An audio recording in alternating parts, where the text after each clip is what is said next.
This conference will now be recorded. I'd like to call to order the May 3rd, 2021 regular council meeting to order at 7 p.m. Are there any additions or corrections to tonight's agenda?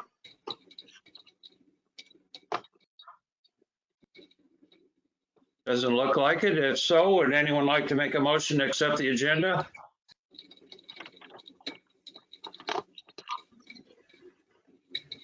Councilor Webb.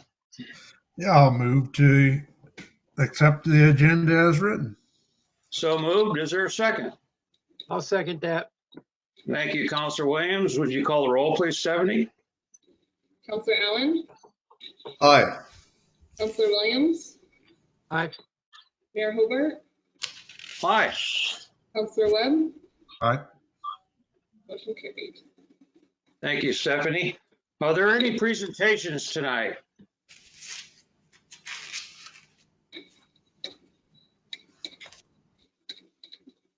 Okay. If not, I'll move right into my mayor's report. I've got three items I'd like to talk about in my mayor's report tonight. And the first being we received Lorna Potter's resignation from the city council last week, unfortunately, and due to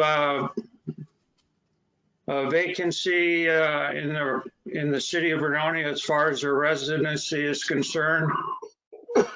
And so, first of all, before we talk about what we're going to do next, I'd like to personally thank Lorna for stepping up and volunteering to become a part of the Vernonia City Council in 2020. And there were a lot of people that voted for her. She had a lot of support. We're looking forward to having her be a part of the council, and so things happen, circumstances change, and that's just kind of the way life goes sometimes. So I wish her the very best, and her and Skip, and I wish her much happiness in the future, and the best of luck to Lorna, and hope she doesn't become a stranger in the community. I hope she could be a part of the community as she always has been in the past. A good person to go to for just a lot of knowledge about horticulture, nurseries, and trees, and just everything in general. So we'll miss you, Lorna, and then I think the next council meeting, the staff is going to bring to us the protocol and what the next step is going to be for replacement for that seat. So I believe in the May 17th meeting we'll know more. Second item I had tonight was Citizen of the Month, and Grant Williams, Councilor Williams, has that duty for the month of May. I've already talked to him about it, so he's working on that. And so the last thing I want to talk about is something that happened down there at the grandstands in the Spencer Park in the last week or two, and so there is hope for our youth. And what happened was last week I entered the grandstands because I heard some more damage and vandalism. So it was in the afternoon, and Tim was on the tractor out mowing the football field in the front there, and I opened up the locked door and hung the lock on the door, and went in and started picking up all the vandalism and broken glass and whatnot. And I heard some kids out around the grandstand, so I went over towards the snack shack, and I looked down and I didn't see anybody. And and I didn't think anything of it. Well, I finished cleaning up and I went to lock the door and the lock was gone. And so Tim came over shortly after and he saw 3 girls and 1 boy that had walked right by the grandstands. And I didn't know where they went, of course, but I knew I'd hung the lock there and it was gone. So I assumed they took it. But I didn't know for sure. So I went downtown and bought a new lock, and I was gone about half an hour and I came back and I saw 3 girls and the 1 boy over by the basketball court. So I pulled in there, and right when I pulled in there, Tim pulled behind me and he pointed and said, "Those were the kids that walked by there." So I walked up to him and I asked him if they'd been around the grandstands within the last half an hour. "Oh, no, we haven't been over there for a couple hours." I said, "Well, somebody saw you just walk by there and one of the locks missing for the door." They didn't know anything about that. So it was pretty disappointing, and I couldn't prove it, but anyway, I said, well, whatever. So this Sunday, my wife and I pulled in there, and they were playing pickleball on the old tennis court, and Tim was down there, and I went to look down. I went to open up the door, and there hanging on the front door was the lock, and on a little hook. And so evidently my little chat with them, or they realized that they made a mistake, and I don't know if the person that took it didn't sleep that night for the next couple nights, but they felt a conviction to bring it back. So there is some hope there, and I just wanted to share that. And I did have a talk with about 20 of them about vandalizing the restrooms and the job Tim does down there, and he puts his heart and soul in it. And it's really, really frustrating when people don't take care of things. And I explained about my bench and how it came out of the old school, and it's going to be their bench someday, and to take care of it. And I really think it might have made a difference. So I just wanted to share that with the community and the council. And there is hope, and I think they just need some direction. And so I was happy to see the lock back on it. So pretty good story. I'm glad they didn't lock you in there. Yeah. Are there any councilor committee meeting reports? No. Not today. Okay. Any topics from the floor tonight, Stephanie? Well, I think that would be me. My name is Dorothea Jurka, and I emailed you earlier. Is it Mayor? You're the mayor, correct? Yes. Okay, I am the president of a 5013C, the Hometown Heroes, and we wanted to. Doug Walker is also here, and we wanted to approach your meeting, the city of Vernonia, because our 5013C, I don't know if you've ever heard of us, the Hometown Heroes. We support the overseas military, our National Guard that's here in Columbia County. And that's part of our mission. Part of our mission is also we want to make better relations with the different cities in Columbia County, because we would like to support our military, both former and current people that are men and women that are overseas that are serving right now. We do care packages. Maybe you've heard through the sheriff's. We're supported through the sheriff's office, and we wanted to approach you this evening because this month, it being Memorial Day at the end of the month, we are we have hung a banner supporting hometown heroes down in St. Helens. And in the past, we've concentrated in St. Helens, but our group is growing and we want to spread out to the other cities.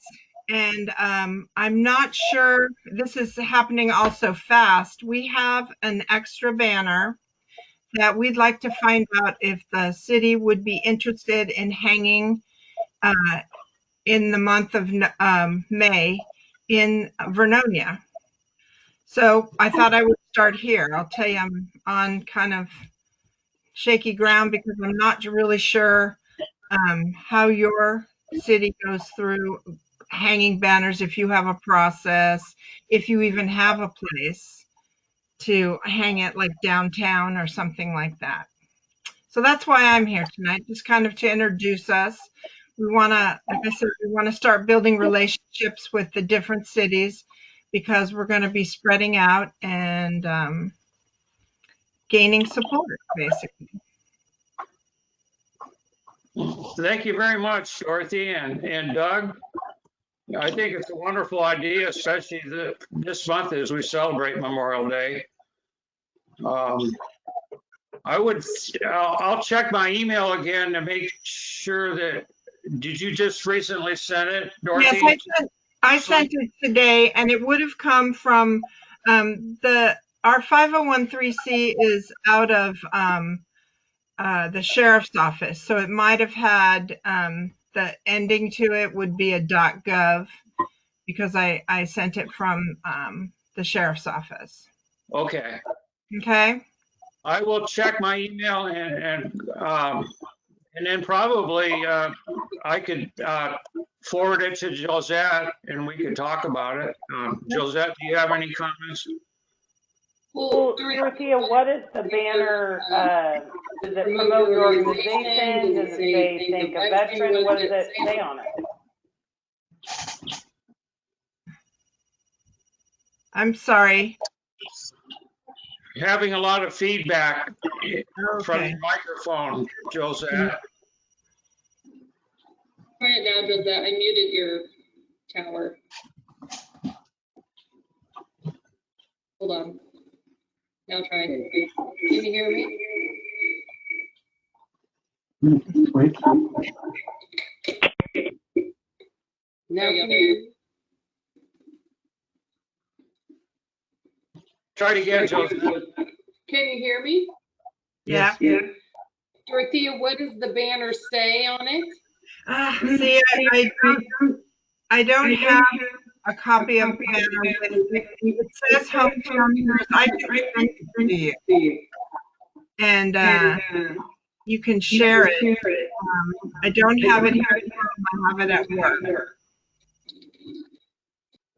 So is it asking people to donate to that? No, Or is it... it's just celebrating. It says hometown heroes. We have like a logo.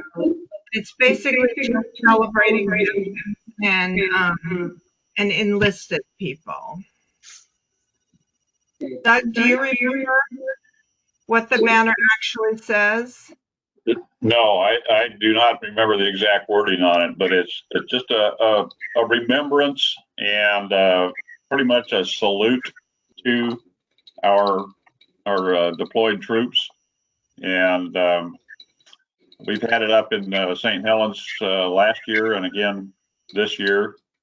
I know that the National Guard unit here really does appreciate it. We've gotten a lot of good feedback from it. So, and also from just the citizens of town here. So if council's okay with it, the banner area up as you come into town has the best kind of placement for Yes, that's what it looks like. Thank you. The banner placement up front, and I know the spring plant sales this Saturday, but then their banner would be coming down. So if council wanted to approve it and Dorothea or Doug could get it to us, we could hang it as soon as next Monday. Doug? Yes, I can get it to you this week. I'd be happy to bring it out. Counselor Williams. I'm curious as to how big it is. How tall, how long? It's about, I just took the one that they hung in St. Helens. Well, I know it stretches across the street on Columbia Boulevard over by Emirates. I don't know if you've ever been down there by Emirates Motors, or the car place, the car dealership.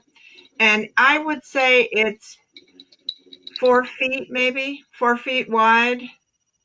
It's tall, wide. The length, I do not know. Probably approximately 20 feet, I believe, 20 feet long, 4 feet tall. Thank you. Can we get a general consensus from the council tonight on the hometown flag? Being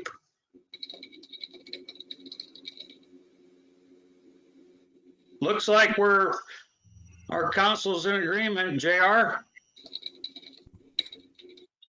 Yeah, I don't have a problem with it. I just wonder where we're gonna hang it because we don't have 20 feet wide on our sign deal. So That's how long my Salmon Festival one is. is it 20? It fits on the entrance to town posts. I think those are 24 feet apart. Yeah. Would we need to bring anything else besides the banner? I mean, Does it have grommets? Yes, it does.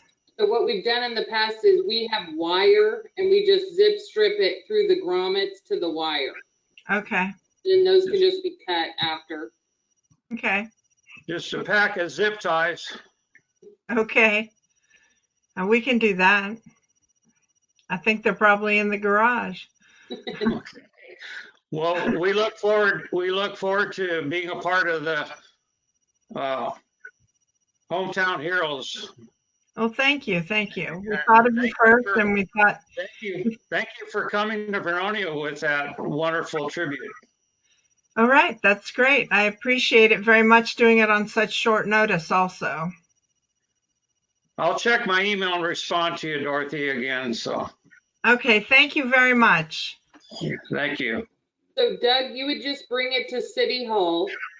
Yes. 1001 Bridge Street. Right. I can do that.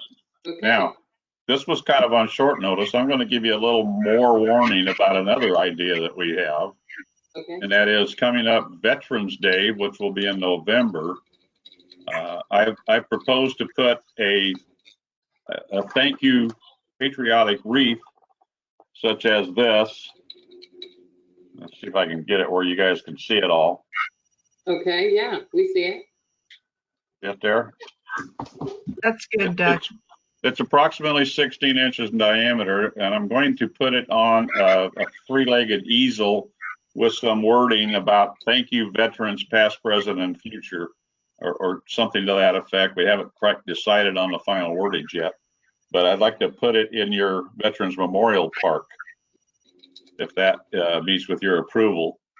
I will, again, I will bring it out. We'll try to leave it up over the Memorial or the Veterans Day weekend or those days, and then I'd come bring it back. This is a metal wreath, so it's weatherproof and reusable. I'll try to collect them all up so that we can reuse them again next year. That sounds great. Yeah. Look forward to it, Doug. Okay, very good. Thank you. Thank you all. Thank you, Mayor, for letting us intrude on your meeting. Thank you. Glad Okay. you did. All right, signing out. Night. Thank you.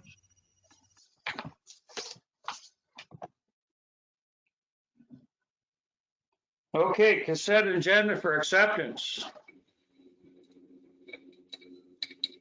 Consent agenda for approval, City Council work session meeting minutes for April 12th, 2021. City Council meeting minutes for April 19th, 2021. Any questions or comments?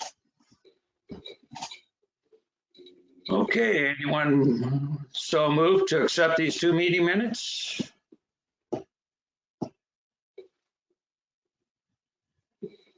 Counselor Webb.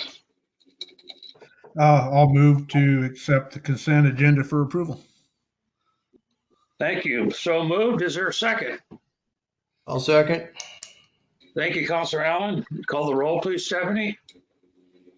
Counselor Webb, Aye. Mayor Hobart, Aye. Counselor Williams, Aye. Counselor Allen, Aye.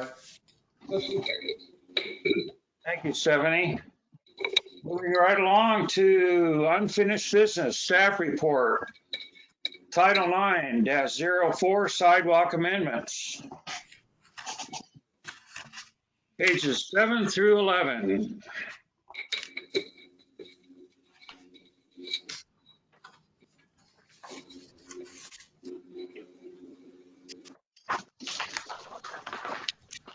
You guys want me to read my staff report, or has everyone had a chance to go through it? I read it. I read it. I read it. I did not read it. I tried to get in to get my packet and I failed to get into the building. I really tried. Is there, you guys want to have any further discussion, or what did you guys think? Those of you who were able to read it.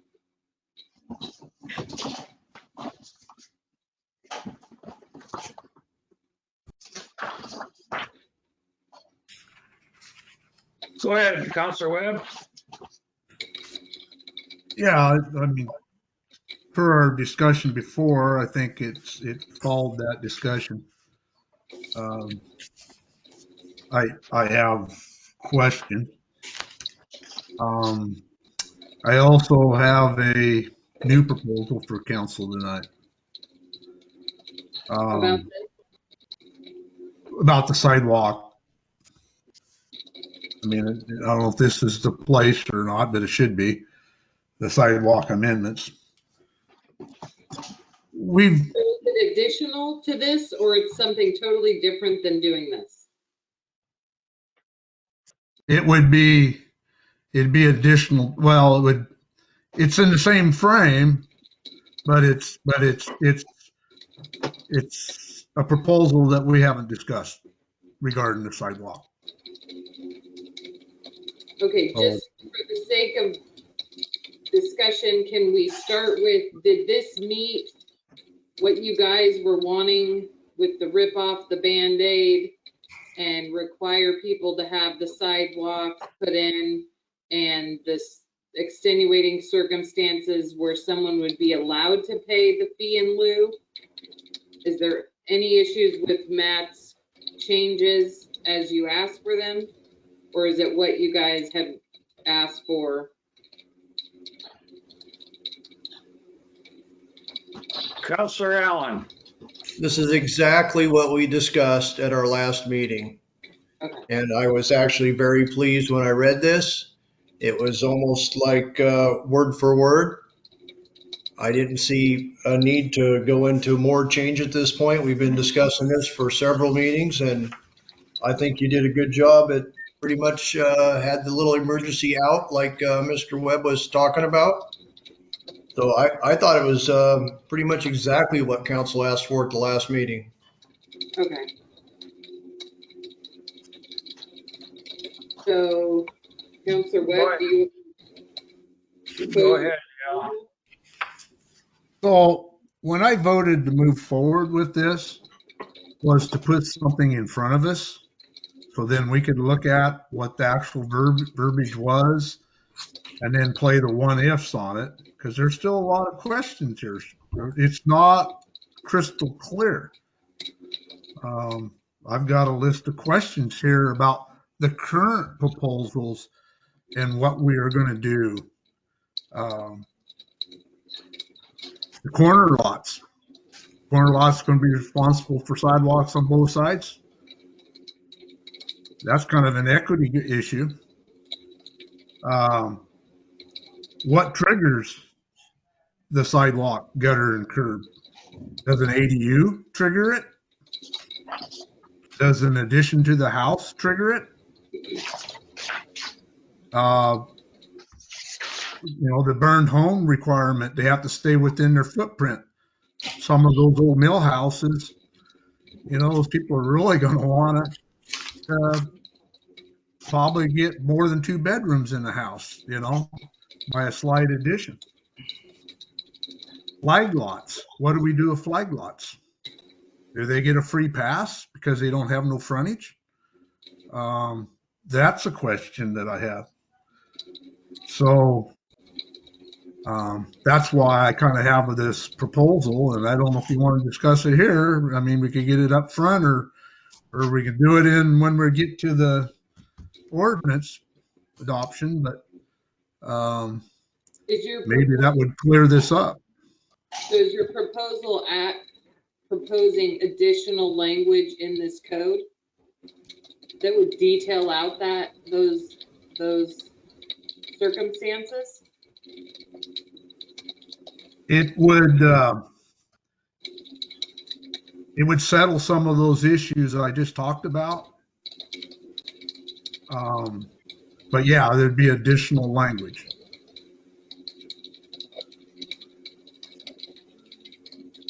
So what are the other 3 think? What do you mean the other 3 things? Your other 3 on your council that's why I'm asking them what they think. I read all through it, the amendments, and I was totally okay with it, everything. But I think staff wanted general consensus on this ordinance, and it appears that we're not going to probably get a total consensus from the council. So it looks like at this point we might have to pick another work session to discuss it further. So can I answer a couple of the things? If someone increases the size of their house, they're putting in a sidewalk. Whether their house burnt, it'd be treated just like a new home. I guess they could pay the fee in lieu because they would have been burnt out. But if they make an addition to their home with new construction, which that would be after a fire, that would trigger them having to put in the requirement. An addition on an existing home isn't going to trigger, it's not a brand new build. That would be a remodel. So that wouldn't trigger the sidewalk part of Title IX. It would trigger, like, if I put a room off of my garage, that's not a new house.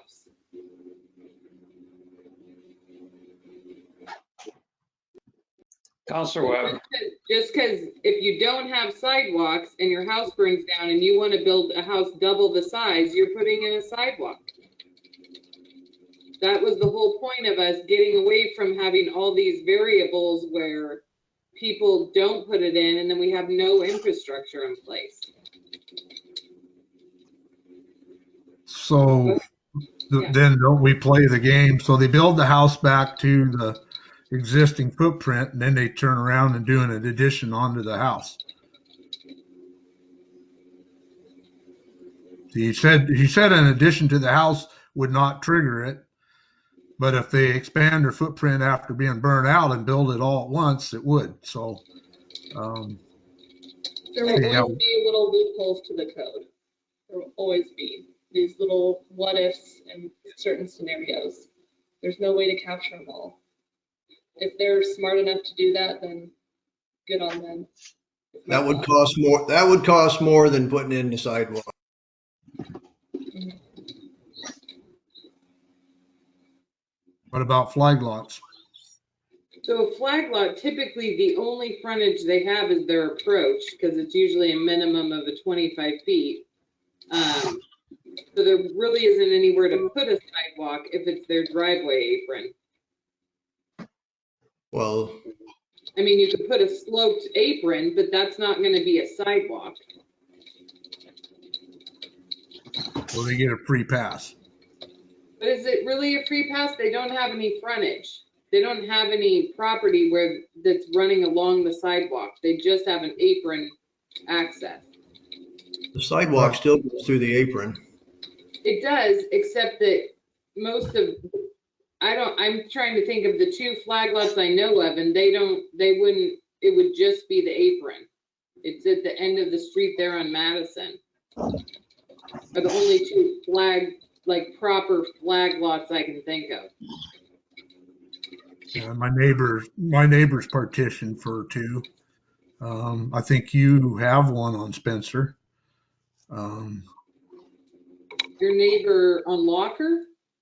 No, my neighbor on Spencer, right below me. There's a couple in town. Yeah, I mean, just for examples. I mean, you guys own one there off of Spencer, I believe, where the house burnt down, and that's basically a flag lot. It's just a driveway servicing it. Oh, okay, yeah. That's all. I mean, my thoughts on this are, we're requiring sidewalks for people to use. Who's going to use them? The people that live in the area. I'm just trying to look at this on the equity scale as to, shouldn't everybody have some skin in the game? I think they should. FYI, ours is not a flag lot. That's an alley. Oh, okay. But no, I think they should. I think there's always going to be. I mean, really, the only one on Schwartz that has an actual flag lot is the furthest back. I'm looking on Mimi Morissette's properties there. That furthest back one's the only one that's going to not have frontage that could be a sidewalk. Yeah, there's probably 10 flag lots in town. Yeah, but I'm just, Yeah. I still think if we're going to require everybody to have these, then everybody should have some skin in the game. Well, no, but those as new builds would have to put in a sidewalk. Yeah, but they only put in a sidewalk on their frontage, and they have no frontage, but yet they're putting in a new house, and so. Well, those 2 do. They all have frontage on the. I mean, you can ask them for their apron to be where it's level, to be a sidewalk, and then just the slope of the apron wouldn't be. You know what I mean? I know what you mean, but I don't think there's a lot of equity there. And then the guy living on the corner, he's going to put a sidewalk on 2 sides of his house, foot the full bill for all that. And the guy at the little flag lot's got 12-foot access and hardly anything for infrastructure put in. So I was just thinking that's a place for the fee and lieu. Do you like flag lots or just flag lots added to the fee and lieu section? As an extenuating circumstance? Yeah. But it kind of goes hand in hand with my other proposal that I will propose it eventually tonight. So. Well, maybe propose it, and then if it's enough work, maybe you guys schedule a work session where staff can bring you back different options, or maybe it's a no-brainer and the other 3 counselors are for it. Okay.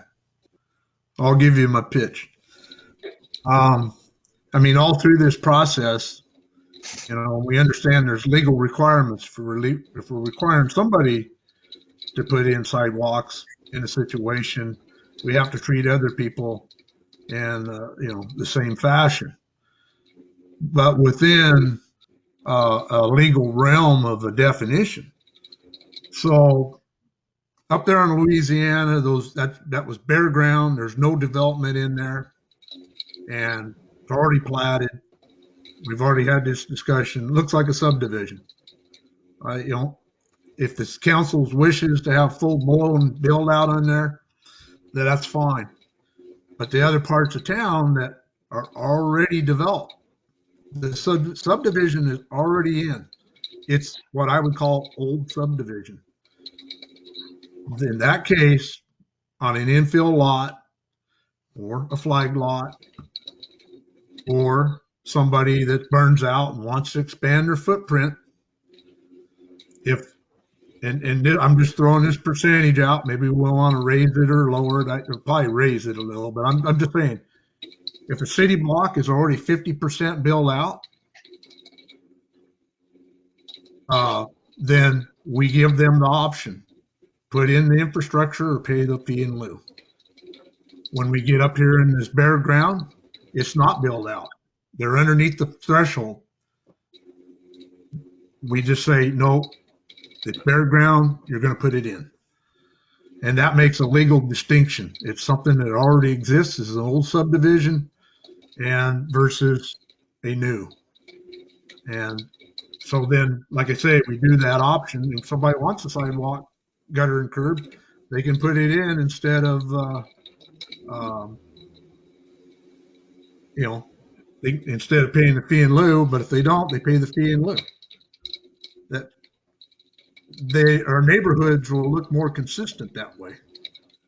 Because let's face it, nobody else is going to tag on to the end of their sidewalk and keep going, because if they wanted sidewalk, gutter, and curb, they'd be already putting it in. I mean, nobody's stopping anybody from building stuff now. So I think I've been struggling with how we can do this legally and not discriminate against somebody, but I think there is, when you look at the neighborhoods, there are already distinctive differences, and we use that. Right now, I believe it's in Title IX. We can, with these waivers of remonstrance, we don't even need this verbiage. We can rip the Band-Aid off ourselves, say we're forming a LID, and you put it in. So we already have that power. But I agree, we need to get something enshrined in Title IX that for the staff to work off of. And by doing this fee and lieu program, where it makes more sense, we can approach that connectivity feature that I keep suggesting that we really need to do. To answer JR's question about, well, would you want to pay that fee, Mr. Webb, and have it used somewhere else? Absolutely. Doesn't make sense in front of my house. Besides, I don't want to have to maintain the sidewalk out there, which by now this time would have got no use and would already probably we'd be looking at repairs. My money would be better spent connecting these neighborhoods somewhere than in front of my house, because the school kids wouldn't use it anyhow. They walk to the corner of my property, they cut up over the bank, and they walk through the parking lot. They don't even walk down the road and the grass I keep mowed for them to hook up into the main sidewalk that goes right up to the school. They'll take the shortest route there is. So anyhow, there's my pitch. See what you guys think about it. But I finally had that epiphany today that there is a distinction, and maybe we should be using that.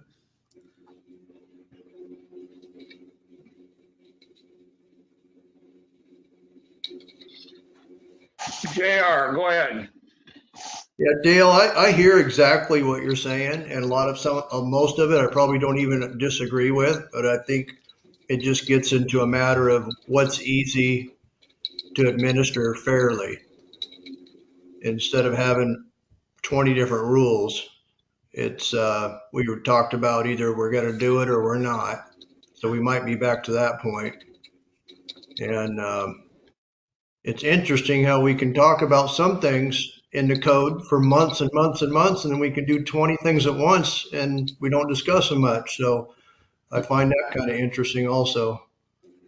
But I'm willing to have a workshop on anything. So if it makes you feel more comfortable, I don't want to ram a vote down anybody's throat.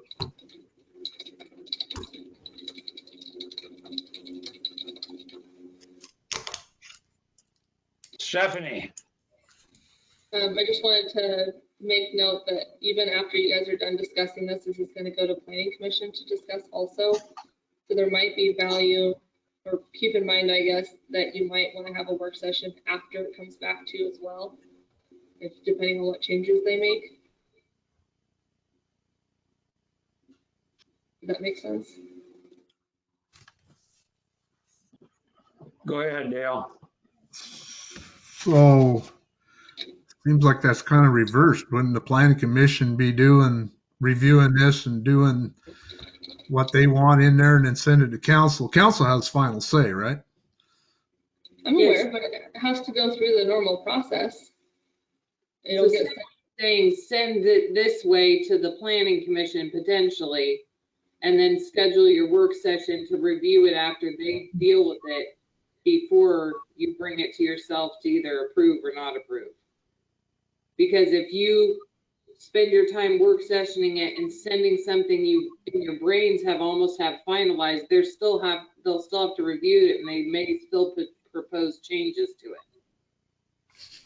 or tweaks. Yeah, so unless you guys want to make smaller, small changes are fine, or you can do whatever you want, honestly. But it's going to go to planning commission. Staff's going to put to a final document, go through the notice requirements. They'll go to planning commission for discussion. Then they'll have a public hearing. Then it'll be brought to you guys for a public hearing. If at that point you're fine with it, then you adopt it. If you want to have a work session, then you have a work session. I just wanted you guys to be aware that even if you feel like it's a fully baked document, there is potential that they could feel like there's necessary changes at their end also.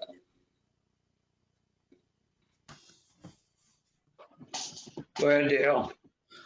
So I guess it's, kind of more up to the other counselors here. I don't think what I'm proposing is very complicated. It's, and I'm not sure that 50% is the number we want. I'm just using that for an example, but, maybe Josette would want to push that to 60 or 70%. I mean, basically if 50% was built and 50% wasn't, maybe we'd want to have the sidewalks there. But, when it's 70%, 80% built out with no sidewalks existing, then I think that's where the option should come in. But, and that's just a clear cut determination. I mean, we got our GIS and the map, and I mean, and I would kind of do it block by block. I don't know if there'd be an issue in doing it that way, or I know we have some reference right now says sidewalks within 300 feet for whether or not we can even give a remonstrance. And but I don't think that's a real complicated decision process for staff to come up with. Right in the middle where everything's already built and there's one lot left to develop and nobody has anything. It's just it's going to be that albatross. And anyhow, I just think that would be easy for staff to administer. But what we'd want some staff input to what that percentage would be. But I think it really makes, and again, it might need to go to legal because maybe what we think is distinctive legally isn't. I don't know. Claiming something that's already built out, subdivided, other than an infill parcel. Is that any different than what these contractors are doing on bare ground? Right. In my mind, it is, and I think hopefully we can make that legal distinction. That gives us our out from being called out for discrimination. So. Counselor Williams. You're muted, Grant. Is it appropriate to ever have the planning commission and the commissioners meet in joint instead of having to go back and forth and maybe, prolonging this for months? Could we just meet with the planning commission and have a workshop, and based upon what we can all put in, come back as a commission, our council, and then, make a final decision? I don't think there's anything that doesn't allow you to meet collectively. It will still have to go through their process where they hear it, there's a public hearing, then it comes to you guys, you hear it, there's a public hearing. All of those legal meetings still have to happen. But I don't think there's I don't think you cannot meet. I think you could meet, but I don't know if it speeds it up so much as that all those same things still have to happen. Okay, I just thought it might speed it up a little. If we could all, get on the same page at some point. Well, and you guys are really the final say. I mean, Yes. Planning Commission looks at it to try and make sure it's equitable and kind of legitimate for the code. But if they disagree with you, ultimately, you can still choose to say what you guys are going to say. Right. Yeah. Well, it's almost a mute point at this point until it goes to the planning commission. I think our council is 85% there on what's proposed. Councilor Webb's got some additional concerns about infill and flag lots and build out percentages in old neighborhoods. I think that information could be relayed to the planning commission and let them go from there and hash it out and bring it back. And then at that point, we see what we get and go from there. I mean, I don't know what we're going to accomplish tonight if it's got to go through the planning commission first, except for what we're thinking. And what we were thinking a month ago or so was this, and then a couple additional concerns. Is that something we can do, Josette, just to add those additional concerns and send it to them? Yeah. That was my thinking. And then Josette, once the planning commission does their work, you could bring it back to us just like you did tonight and gather a consensus for an amendment to approve this amendment. Yeah, or, I mean, once we know it's through planning, ahead of one of your meetings, you could have a 6 o'clock work session to go over it and then do your public hearing, Okay. But you just have to hit all those legal meetings and opportunities for the public. That's just what's important. Councilor Williams. Is the planning commission thinking about ripping the Band-Aid off as well? They haven't discussed it at all. Oh, okay. We haven't brought it to them because you guys aren't done. Okay. Are we still at 3 people on that, or have we got 4 or 5 now, or We have 3. are we? Okay. We're always looking for more people. It's just hard to get people to volunteer. It's not the coolest group or commission to be a part of. People want to do something with the parks or something with the library. It's not typically, I want to discuss land use laws. You're going to have to get better pizza or something. We don't feed them. That's the problem. That could be the problem. Okay, I think we're done with old business. We'll move on to new business. Just so happens we have a couple waivers and a remonstrance, and they're both on G Street for Mr. Perdue.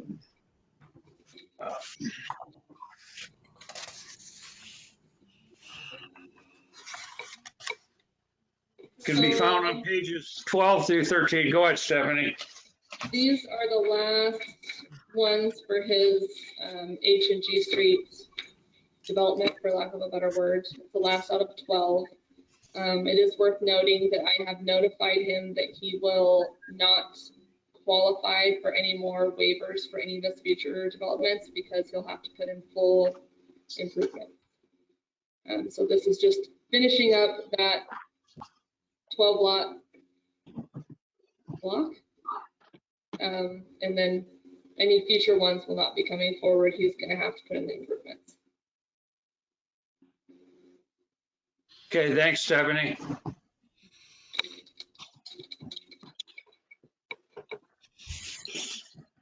Any discussion or? Go ahead, Councilor Webb.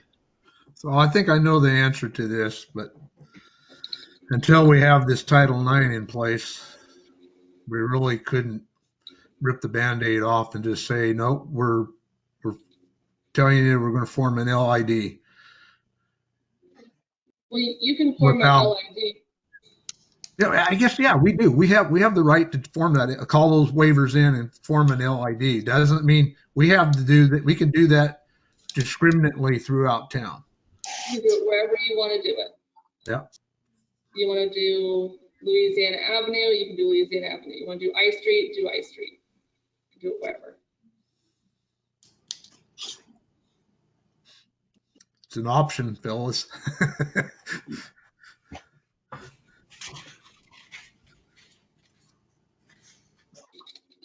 Yeah, it's an option.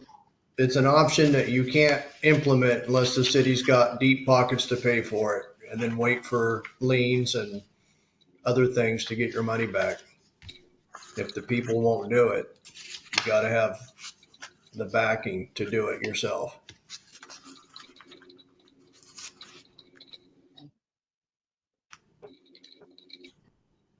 So is that the catch 22 of that? So yeah, if they aren't willing, but see, we've got the.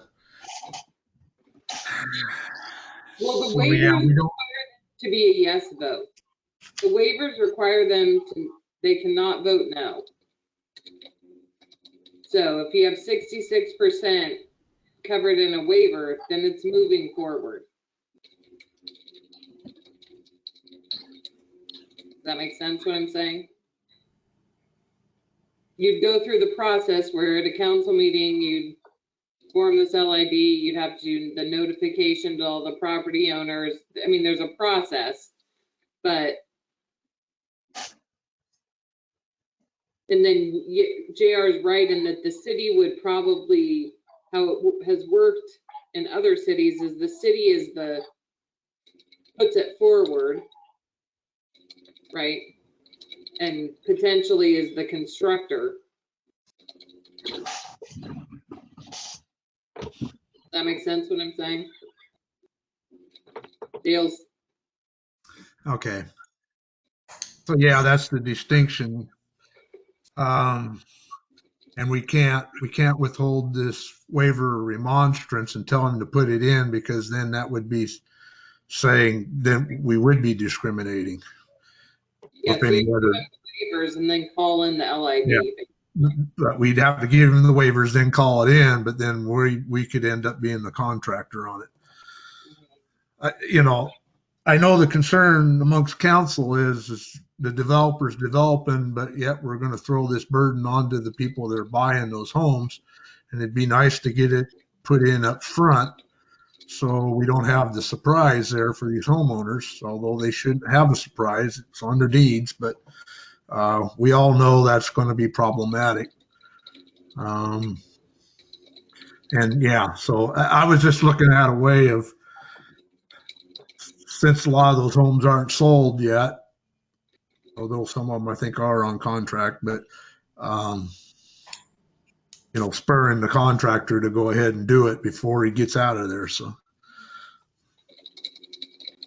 that's looked like where we're headed up there. Is we're going to. I mean, I'm in agreement on that with the rest of you that we're gonna make them do something up there. So that's coming.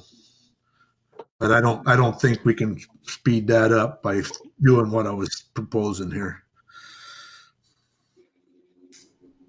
It sounds like we're kind of like we were 2 weeks ago with the last waiver. Oh, that's my opinion. I guess the only advantage we'd have is, since the contractor, the builder, owns a good share of those lots,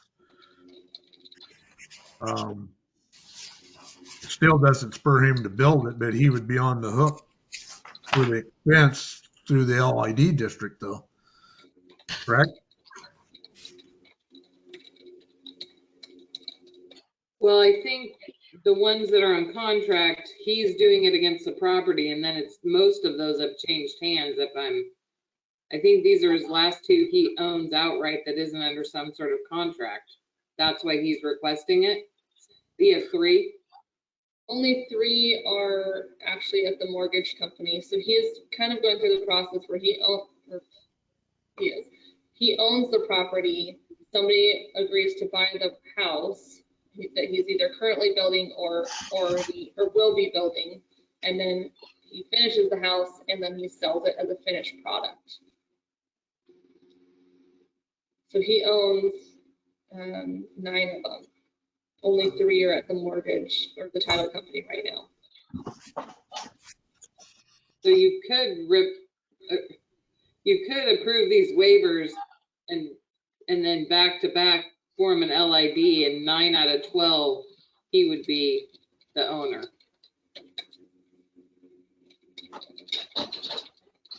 And would that spur him to then complete that project on his own versus us doing it? I mean, would there? Maybe, I'm depending on just what the cost trying to was. see the cost advantage. Would he think that would be a cost advantage for him to do it, or just have us do it and then bill him?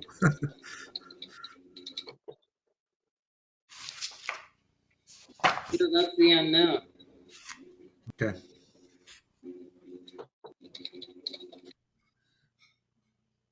JR. Yeah, Mr. Purdue is working within the rules set by the city, and you can't blame him for taking advantage of it to keep going, because we haven't got the rules changed if we are going to change them. So I don't see any more delay in postponing this. So I'd like to make a motion that we approve the waiver of remonstrance for Mr. Andy Purdue at 146 East G Street, and also at 188 East G Street. Motion's been made to approve the waivers to residents. Is there a second? I'll second it. Second's been made. Would you call the roll, please, Stephanie? Councillor Williams? Aye. Councillor Allen? Aye. Mayor Hobart? Aye. Councillor Webb? All right. Motion carried. Thank you, Stephanie. Business from the departments. No departments tonight, okay. Ordinances and resolutions. Second reading ordinance 932. Stephanie. Would anyone like to make a motion to have the second reading of the ordinance by title only or read in full? Couldn't hear you, Stephanie. Sorry. Would anyone like to make a motion to have the second reading of the ordinance number 932, either by title only or in full? Councillor Webb. I'll make a motion to adopt ordinance number 932, an ordinance of the city of Vernonia, amending title 9, chapters 9-01, 9-02, 9-04, 9-05, 9-06, 9-09, 9-10, and 9-11, title only. Thank you, Councillor Webb. Is there a second to that motion?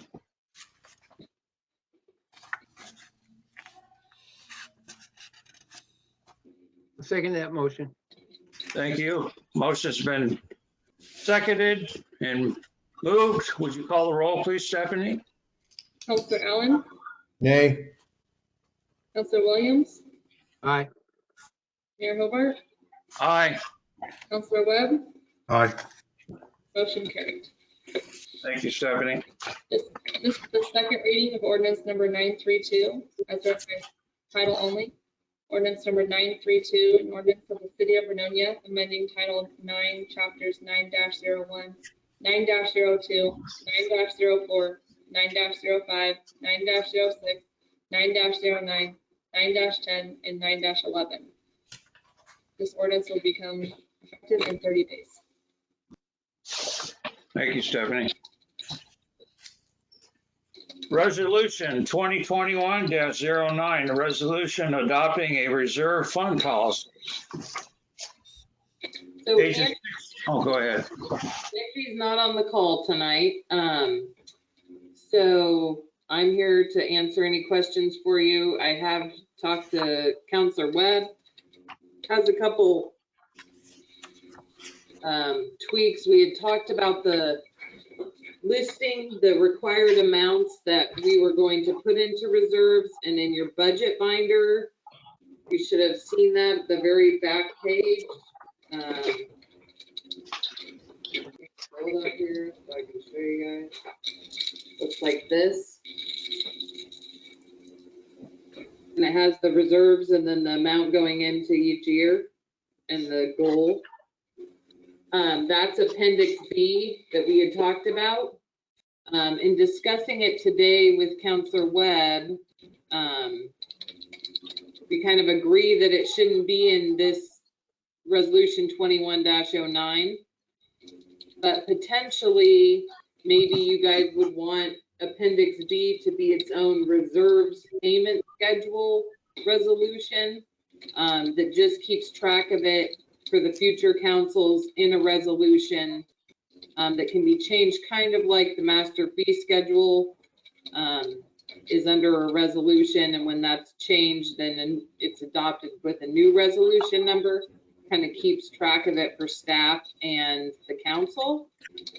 So if there's something like that that you guys would like staff to bring, you could adopt this policy 2109 if it meets kind of all of your requirements for the process and policy of the reserve funds, and then we could bring you back the payment schedule in a new resolution. Does anyone have questions about the draft policy other than the money numbers that were brought up last time, or corrections or tweaks to it? Counselor Webb. Yeah, and spot on there, Josette. That's exactly what we talked about, and I think that's the direction council should move on that. We should just rename that Appendix B into the reserve fund payment schedule, and then that way we don't make any. We make changes to the schedule, but we can't make changes to the policy. We're not changing them both. So, sounds good. And in here, let me get to my page. I had a question under facility reserves. We talked about, cost repairs to facilities and purchase of new equipment. Are vehicles new equipment? Because we're going to be buying that chassis, and it's all put into the sewer budget proposed. And I know why, but shouldn't we be using the reserve funds for that? Isn't because we used to have a equipment replacement line item, I think, before, and then I think we talked ourselves out of that. But someday we're going to be looking at a new backhoe and something like that. These are going to be major hits, and I think we all agree we don't want the rates jumping crazy around just to accommodate purchases. So shouldn't we maybe be using the facility reserves? Then it can be split at least into the two reserves for that purchase, because I think they both use them equally or close to it, water and sewer. If we had much of a reserve in streets, we could use it too, but that might not be possible. So how we really saw that chassis and why it's not coming out of a facilities reserve is because in our brain, the facility and the new equipment would be something housed in the facility, a raw water pump, the chlorine, exchanger, something like that that's connected to the facility. So we didn't really think a vehicle that we've used in every department, honestly, that little dump truck. That's why we didn't propose it out of a facility reserve. You could potentially do it out of, that's why it's just in the fund. It's not out of the facility. You could do that, but we just didn't propose it that way in your budget. Because we really see them as, like, if it's the sewer facility reserve, then that's something happening at the headworks. That's the water heater going out, or the coagulant machine, or the something happening with the DAF. That's in our brain. That's facility reserve would be for the specific facility. But if that's not how you guys want it to be understood, then we can change that. We just didn't want to leave it open-ended, because if the future us read it wrong and just start buying things using facility reserves that aren't attached to a facility, we wanted that clear distinction. But if that isn't what you guys want, then we can address that. Go ahead, Dale. Yeah, it is an interesting question, because it's not per se the infrastructure of our facilities, but it is infrastructure. It's equipment that is necessitated by that infrastructure. Sewer line, water line, it only gets put in the ground or repaired by having the backhoe. If we got to move dirt, you got to have a dump truck. So, you know, and I look at it this way: we're blessed this year; the sewer fund can absorb it, but in fairness, it should be being split between water and sewer, and we know why. Water's a little short this year, so I know why we're not doing that. Usually, before we always took it out of both accounts. But again, if we were tight in both accounts, you guys would have really struggled to try to put this in the budget this year. And I think it's a wise use of our facility reserve. But that's why I like sticking extra money in there, because we can impact those funds pretty quickly. I mean, if we need to go purchase a new backhoe, we'll be faced with the decision of funding it ourselves or doing a payment program, and whichever makes more financial sense. But if we were putting that in as a budget item, that's going to be a pretty big jump to the rates. And I think that was kind of the reason behind the facility reserve, was rate smoothing mechanism too, for these big ticket items. Right. Oh, what's the rest of the council think?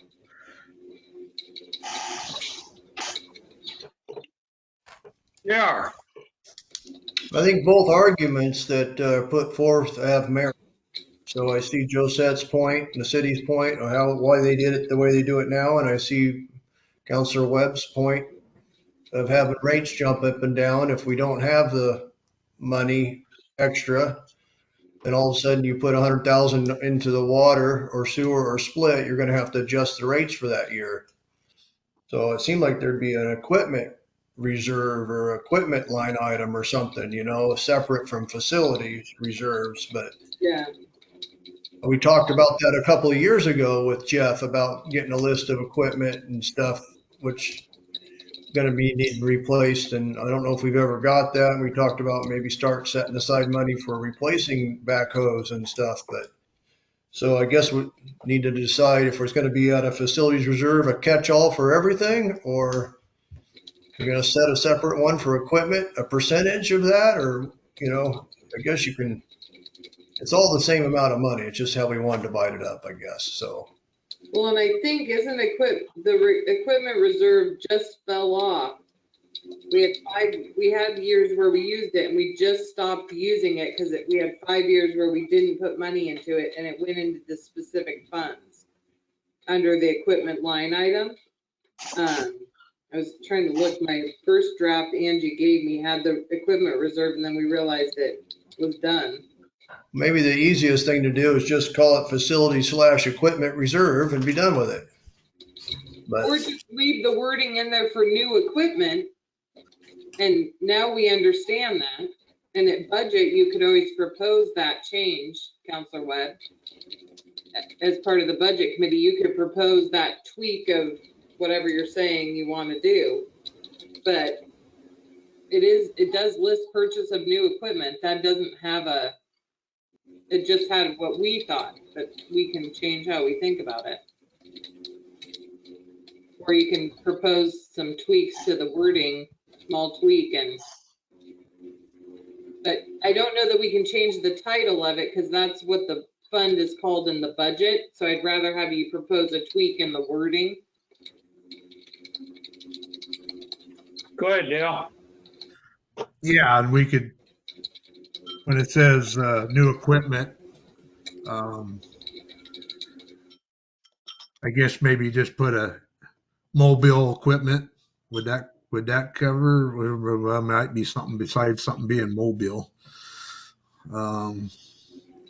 They got to buy a new air compressor, or they got to buy their power jetter or whatever.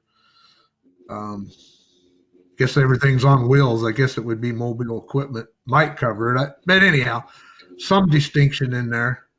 And yeah, and I think, probably when we did away with the equipment reserve, we were probably thinking we were going to use facility reserve money, but I might be wrong in that. There was a reason. Like JR said, it's kind of redundant. It's still coming out of the same pot of money. We're not like we're going to go into the budget and, okay, we need $2 more for just equipment reserve, on the bill into our rates. We just collect it in the facility and just make it simpler. So, yeah, I'll be willing to do that during the budget process, bring that forward. And as far as the city spending money, it's got to come in front of the council because we're coming out of reserve. So, yeah, if we really got some heartburn over what staff's proposing, then we'll have our say at that time. But Well, and really, there shouldn't be money out of reserves that's not in the budget document or on an off random thing in front of council as a kind of an emergency need, right? Everything we're planning on purchasing in the next year's in the budget document. So the budget committee can move that to come out of wherever they want. When it comes to facility reserves, we're either going to propose something's coming out of there in budget, or it's going to be kind of an emergency. Those are the right. two times where you guys would see it, or we would see it.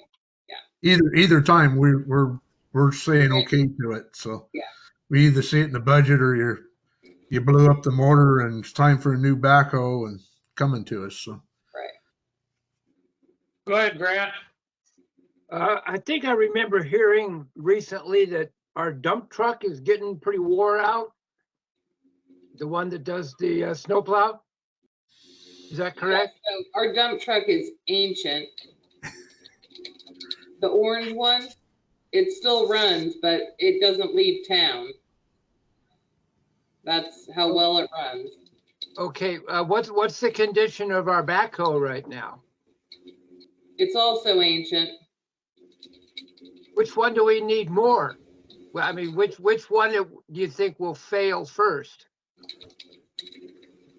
Oh man, Grant, I don't know. Because I mean, they're both really critical. I mean, you can have a brand new backhoe, but if your dump truck doesn't run, I mean, it sounds like we need two pieces of big equipment. Well, we don't need them right now. I mean, we're not proposing to buy anything this year in either one of those. The dump truck chassis that we're proposing to buy is for the little dump, the 5-yard dump. And we're proposing to reuse the dump bed and just get a new truck underneath it because that truck is spent. We've had starter issues and just tons of issues with it that we've taken, and basically the mechanics are like pulling their hair out because it's got enough issues. So we weren't proposing either of those big purchases. And that's the other thing too, is ultimately, say we need a new backhoe, we're going to finance something. We're not going to, buy it cash and drive it off the lot. Most likely, most of our things are a lease or a financing payment.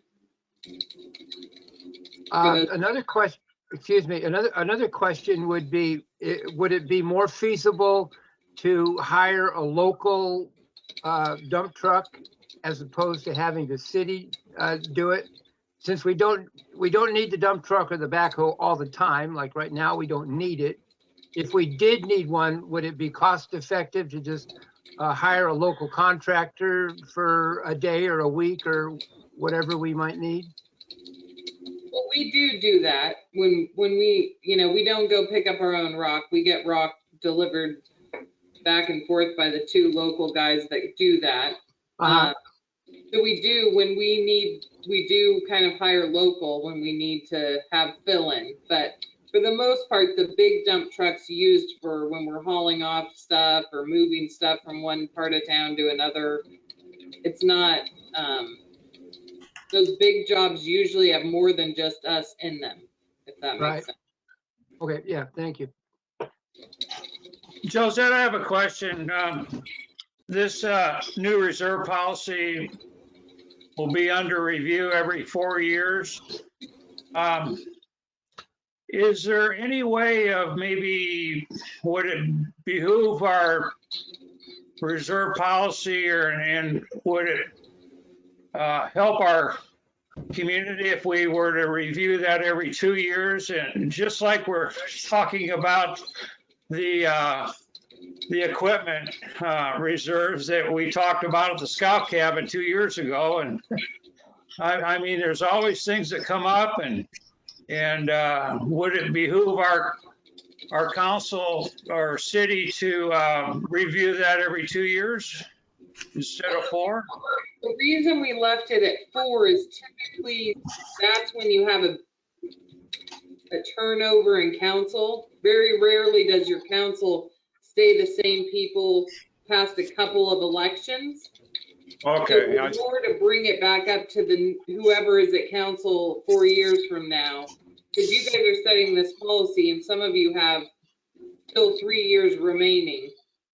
So the review of it will not be news to you, or it may not, there will be nothing to change because it's your policy you set forward. It was really to make sure that each new council set understood it and still was on board with it, because it's going to drive what the staff puts in the budget. And that's why Councilor Webb wanted the numbers in a resolution, so that staff has given numbers that go into the budget ahead of everything else.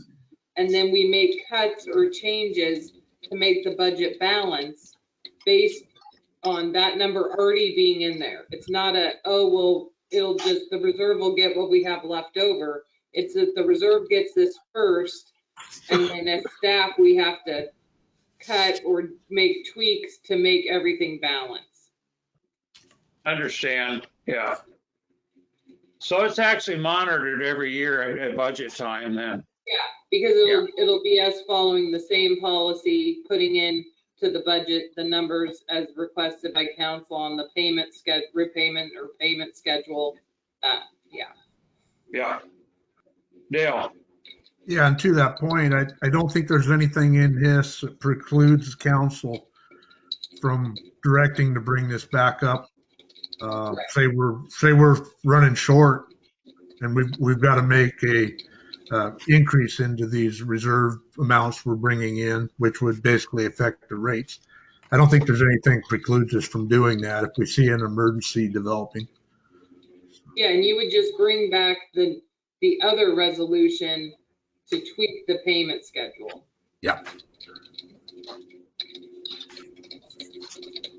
So the only tweak I'm hearing that needs to happen here is where it says see Appendix B, it should say see Reserve Fund Payment Schedule.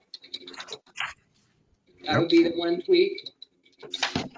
And then we're going to leave new equipment and address that in budget. Leave the generalness of new equipment and really address the chassis and stuff in budget.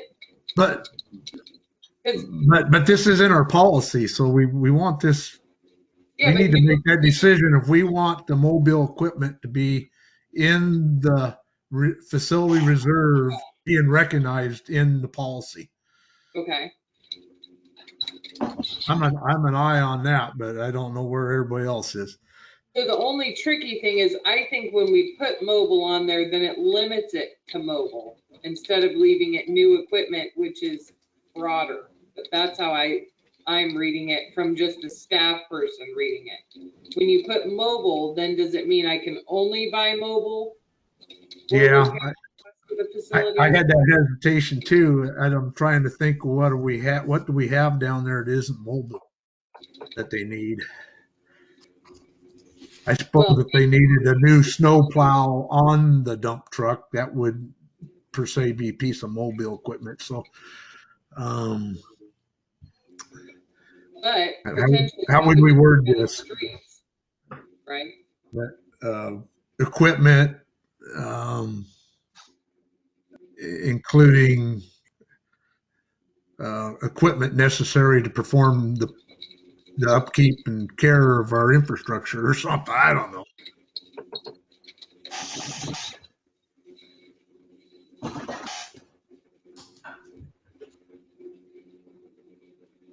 Counselor Allen. Page 23 under parks, it talks about 2% going in. So is that going to be scratched and we move the 2% to the appendix B?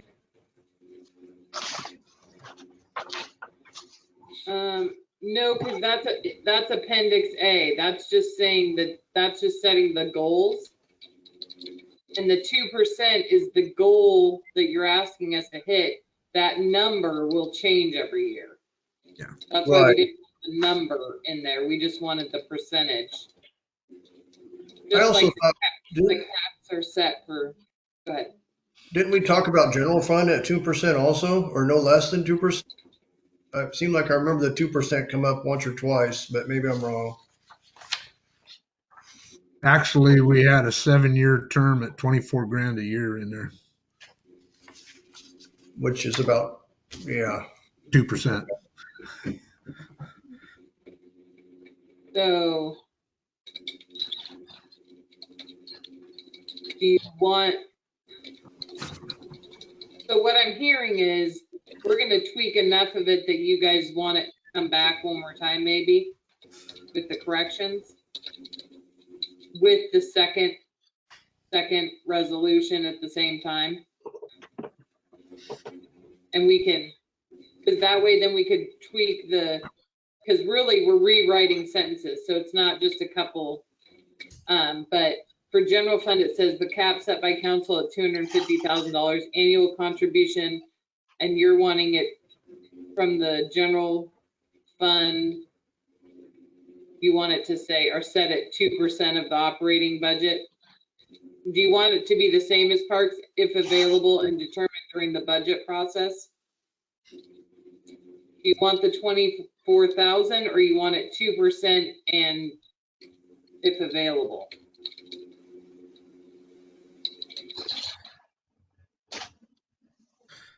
I Because think if you have a low tax year, Yeah, I know. if you're putting in the 24,000 and then contingencies down to nothing, that's where it's kind of nice for the budget committee to have the option of saying 2% if available, because then it doesn't kind of catch you in having to put money aside for a reserve that ultimately you're probably just going to pull back out of if anything happens that year, if you're that tight, you know.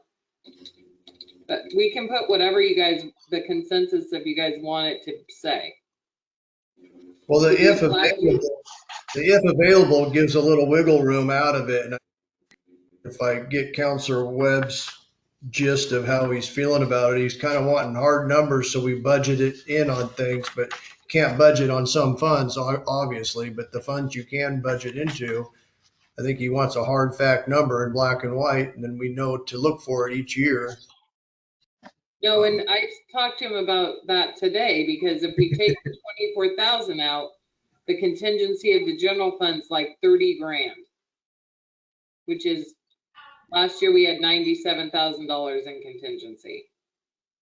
So that's a third of what, does that make sense? So that's why we didn't put in the full 24,000. You'll see in your budget document, we only proposed putting 10 into reserves, because otherwise contingency is like really small. So it's kind of a, do you want to push the hard way, or do we want to put it in when we can? And whatever you guys choose, that's what we'll go with. It will just mean during budget process, we may have some harder decisions to make, or risk that, you know, fingers crossed, nothing happens that we need contingency for. Well, But large, whatever the consensus says, we'll do it. I could see why somebody creating a budget would want large contingencies, because then if you're wrong or miss things, you have your backup.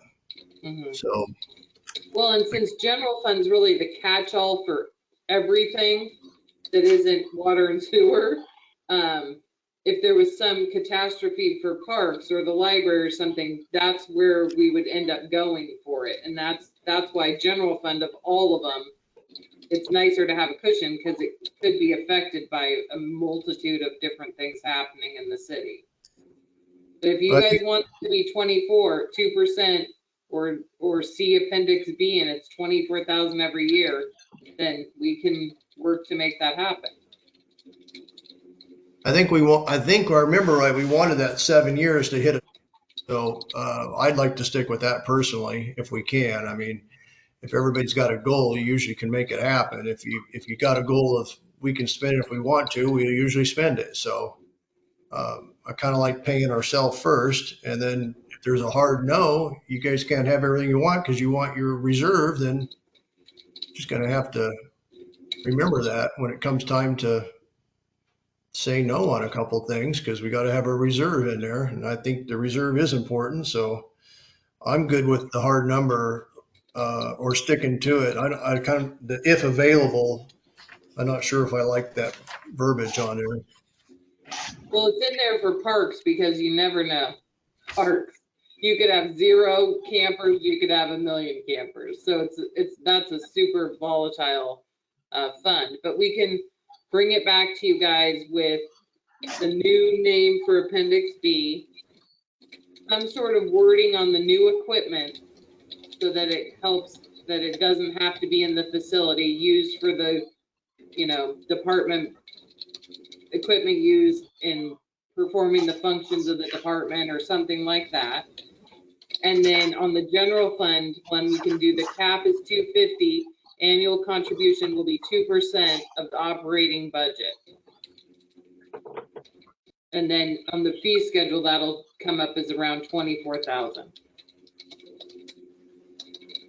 And then we'll bring you back these 2 resolutions at your May 17th meeting for final. That'd be fine. Yep. Sounds good. Okay.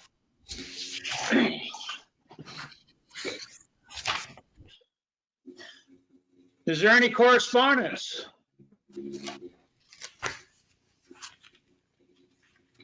City administrator report. Well, our computers just got back up. So I did get a chance to do my written report. Have some good news to share. We did get awarded the travel grant. Yay! So we're going to be doing the garbage cans, irrigation in the poles, the hanging baskets, the electrification, the paver reset, remurals. I'm trying to think what else. There's a lot in there. So, oh, the water fountain.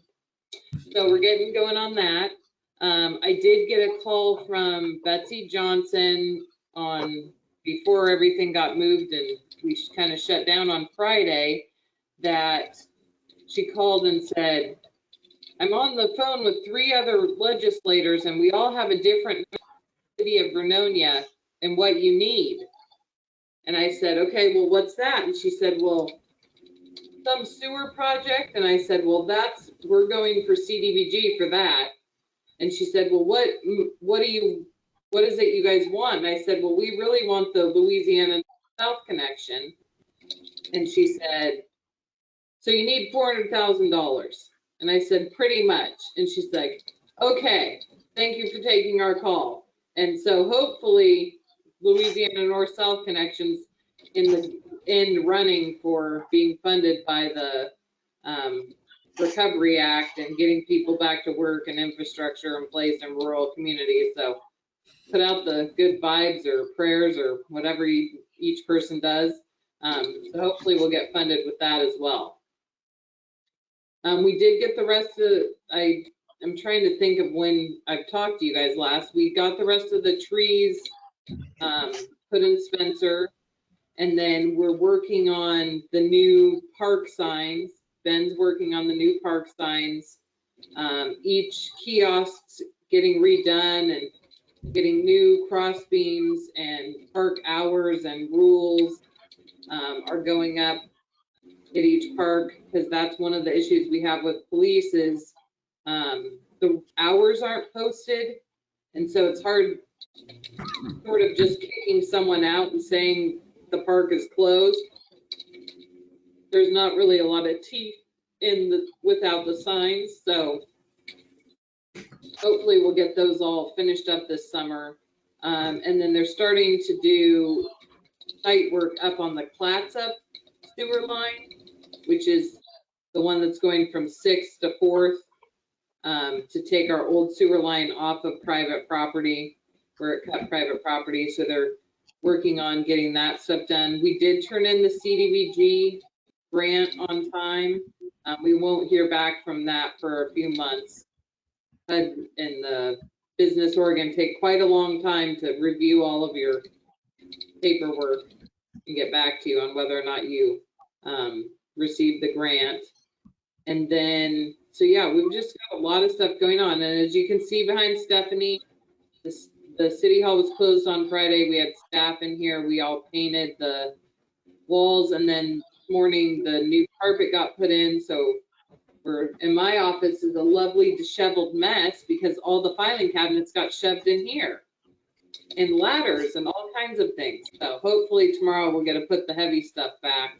We're waiting for the glue to dry, but City Hall kind of got a little facelift on the side of the staff. Other than that, I'm trying to think of what else is going on around here. Doing budget. And you guys have any questions or issues you guys have?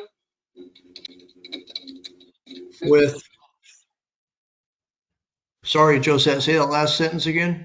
Do you have any questions or issues for me? Oh, are we at that section now? Yeah, bring it on. Yeah, remind me again who told us about the Travel Oregon. Donna Webb. Oh, well, thank you, Donna Webb, because I think that's fantastic news. And I'm excited to see the downtown get spruced up. Yeah. Obviously, we might not have liked how that conversation started, but I like the outcome.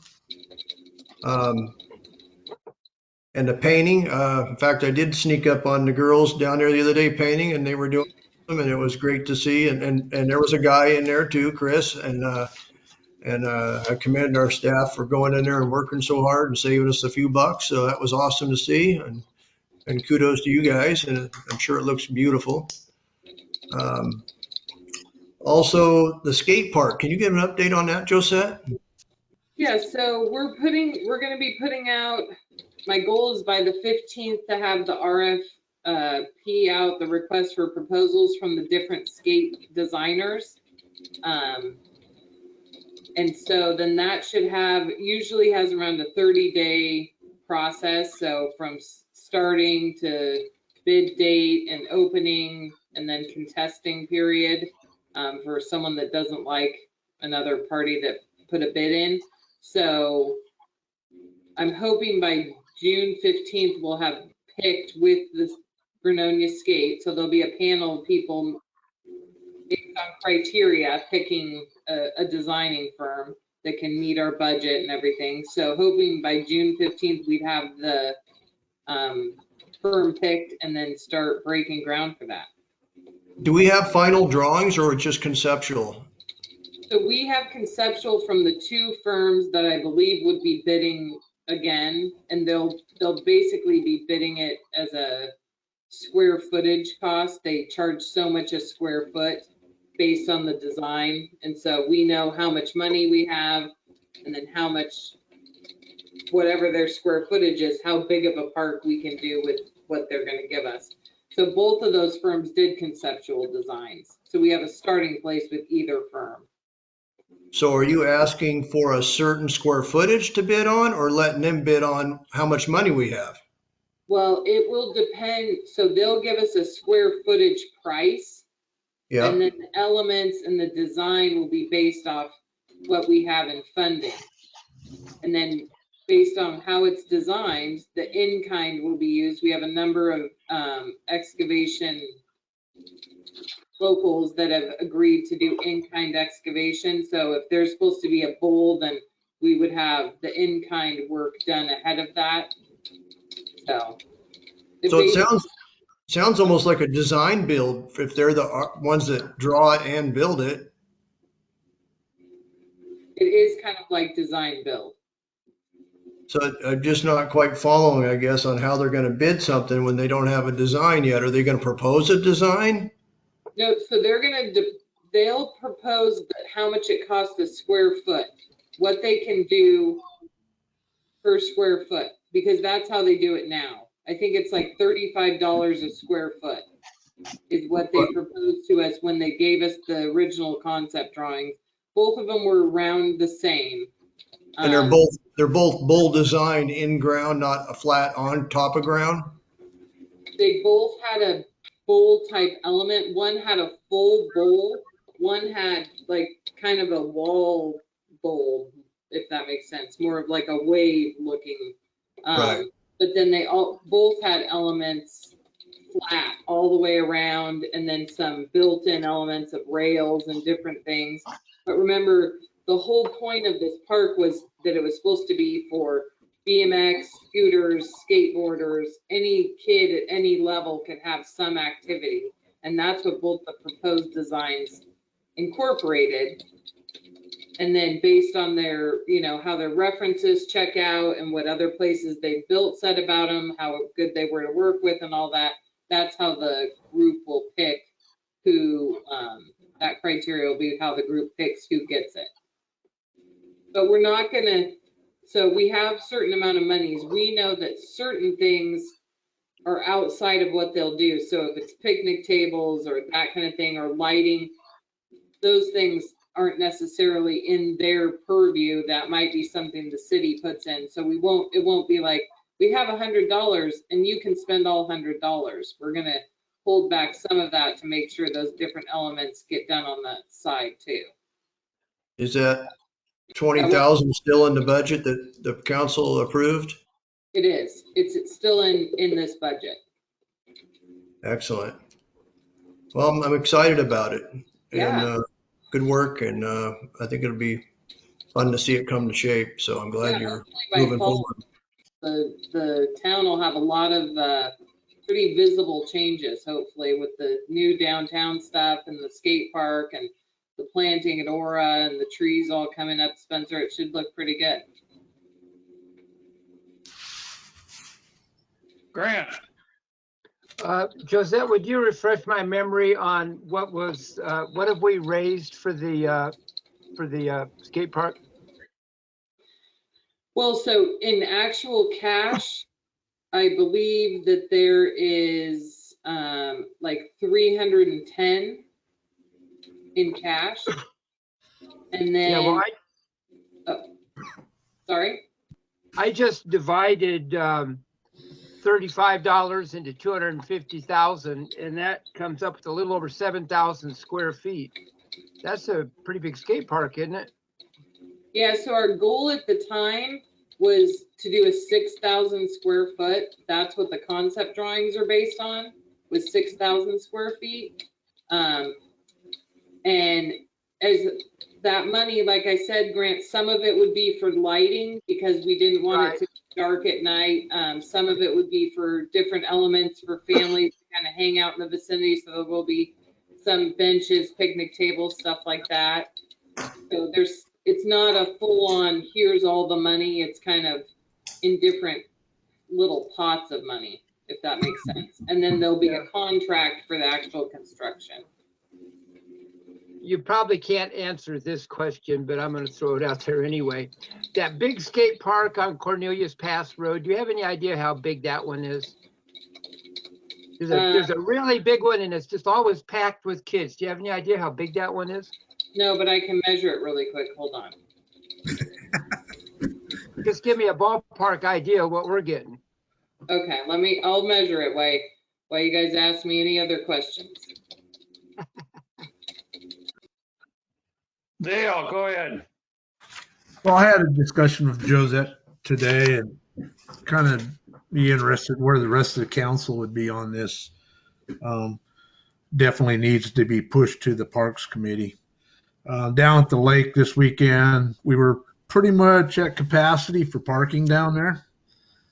But in looking around the lake, we're still not at capacity for what the lake could handle for people on it. It looked like we're about half. I mean, just visually looking around. So I know we've talked about, or at least I have with Josette about, and we know we got that mud hole in there that we've got to get dealt with, and that parking lot, the gravel side's pretty dirty, and we need new gravel.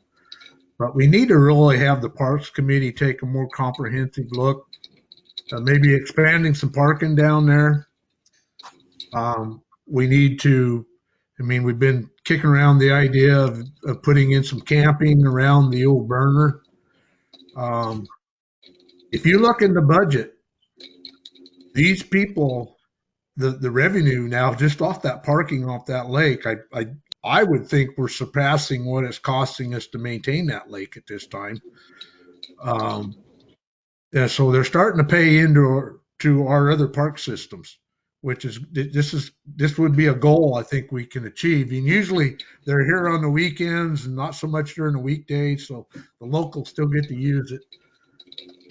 You have to compete a little bit on the weekends, but so I'd really like to keep pushing forward on that. The Parks Committee, wrap their head around it a little more and start pitching us some proposal of how we can expand that parking, how we can get a little bit of limited camping down there. Everything we can do that's going to enhance revenue for us. The only other thing I have on that is we still haven't totally solved the enforcement issue of parking. There's still a few people that they've figured it out that we aren't doing anything to you. And so that's another thing that needs to be discussed. How can we deal with that? I think it's only fair if other people are paying, everybody pays. And, I think staff's been really good to get people lined out with their stickers and give them the option. Somebody that uses it a lot, we pull in revenue for, they do the annual pass that saves people money. We provided them the options. So I just kind of like to see if there's a consensus on council and for JR, I think you got parks, if you could, if it's appropriate to start pushing forward that way. It's Grant that has parks. Oh, Grant, excuse me. And just a little FYI, we have had the police do more presence down there on the weekends to kind of help Susie with the enforcement. Just being a presence has helped a little bit of people not try to shortchange the system. But there is probably still going to be that issue during the weekdays when the locals don't want to pay, or this, same couple people come down, because it really ends up being like a $50 ticket that we spend $125 chasing or showing up to court on, which is why we don't actually ticket people down there. We never really recoup the amount because of the infraction is so minor in the scheme of the criminal code that it doesn't warrant you getting back your money if you had to appear or write notice to it or whatever. Because it usually goes back to the person, if they're out of town, they take the ticket back there, and it's not a have to appear type of thing. JR. On that note, Joe said, what if they towed it? They'd get the message real quick. I hate to say that, but I mean, Oh, no. that's more of a hassle than a ticket. Yeah, we could have Rob tow it. I don't know, where he'd tow it to, I guess to his lot or something. I don't know. But, and then another thing, we were talking about revenue. Council passed dry camping with motorhomes for the weekend, self-contained motorhomes. And I keep being told that we're not allowed that. And you were going to look that up about a month or 6 weeks ago. And I don't understand why our camp host is being told that they can't stay the night. She isn't being told that. She just had someone stay the night last weekend. Oh, okay. They paid $20 and they can stay. And then they just parking in the parking lot now because there's not really an area. But yeah, Right. so she is letting people do that. Okay, maybe I misunderstood that. Then I apologize. And our camp host is like a pit bull down there. She's doing a wonderful job. I was there about 15.5 minutes and had a slip on my car. And then I watched her dive through the window and grab $5 from other people when they came back around. So she's on it, boy. And I think we got the right parking person there. And Susie's doing a wonderful job down there. And I hope everybody tells her that when they see her. Sometimes camp host is probably a thankless job. I would like to, maybe Counselor Williams can run us through parks. I think it's a great idea to get a golf cart for her so she can cruise the lake. I mean, that's a lot of walking to go around and there's issues that she checks on. It just seems like an appropriate place to have a golf cart to cruise around there once in a while. I don't know, something maybe to mention. So Grant, that skate park is 25,000 square feet. My goodness. I knew it was big. Yeah. It's nice. Yeah. My question was, is that mud pit that's down there at the lake, is that where it's proposed to put the motorhomes overnight? Well, that's where they're currently going. The idea that came from Skip and Jason Wheelock was to use the burner base, the old wigwam burner base, and put a road around that and have kind of a sunburst where there would be pull-offs off of that circle road where the dry camping would be. That's the long-term plan. We don't really have a design of it or anything. It was just kind of a sketch on paper plan. But I looked at it today with Counselor Webb, and because it is in the floodplain, we would have to remove some of that fill in order to bring in the rock that we would want for those different kind of slips, the pull-outs. So that's something we can work with Parks Committee and kind of get a plan together to move forward on that. But currently most of them are pulling off to the far edge and parking, far away from the entrance of the lake. Would it require removing a lot of those other smaller concrete structures in order to pull that off? Those are not on city property. So the city's property abuts those, runs up, that's a property line there. But yeah, so we would just be moving mostly vegetation and soil to bring in rock and kind of build a road base around the wigwam burner. And then they had talked about maybe cleaning up the top of it and putting some picnic tables or some kind of a little area for those people so that you wouldn't have a full-on pad and your own picnic table. It would be kind of, because it's not full service, if that makes sense. Right. It would have a slip and then kind of a central place where you could have picnic or a barbecue type thing is what the plan was originally. It could develop into something different than that. Yeah. JR. Yeah, Joe said I was on Parks when that proposal went through, and to be honest with you, some members of council and the perception they got from staff was they didn't want it and kept coming up with busy work or paperwork or financial plans, maintenance plans. They got hit with do this first, do this first, do this first, and they got the feeling, and I think I brought this up before, that it just wasn't supported.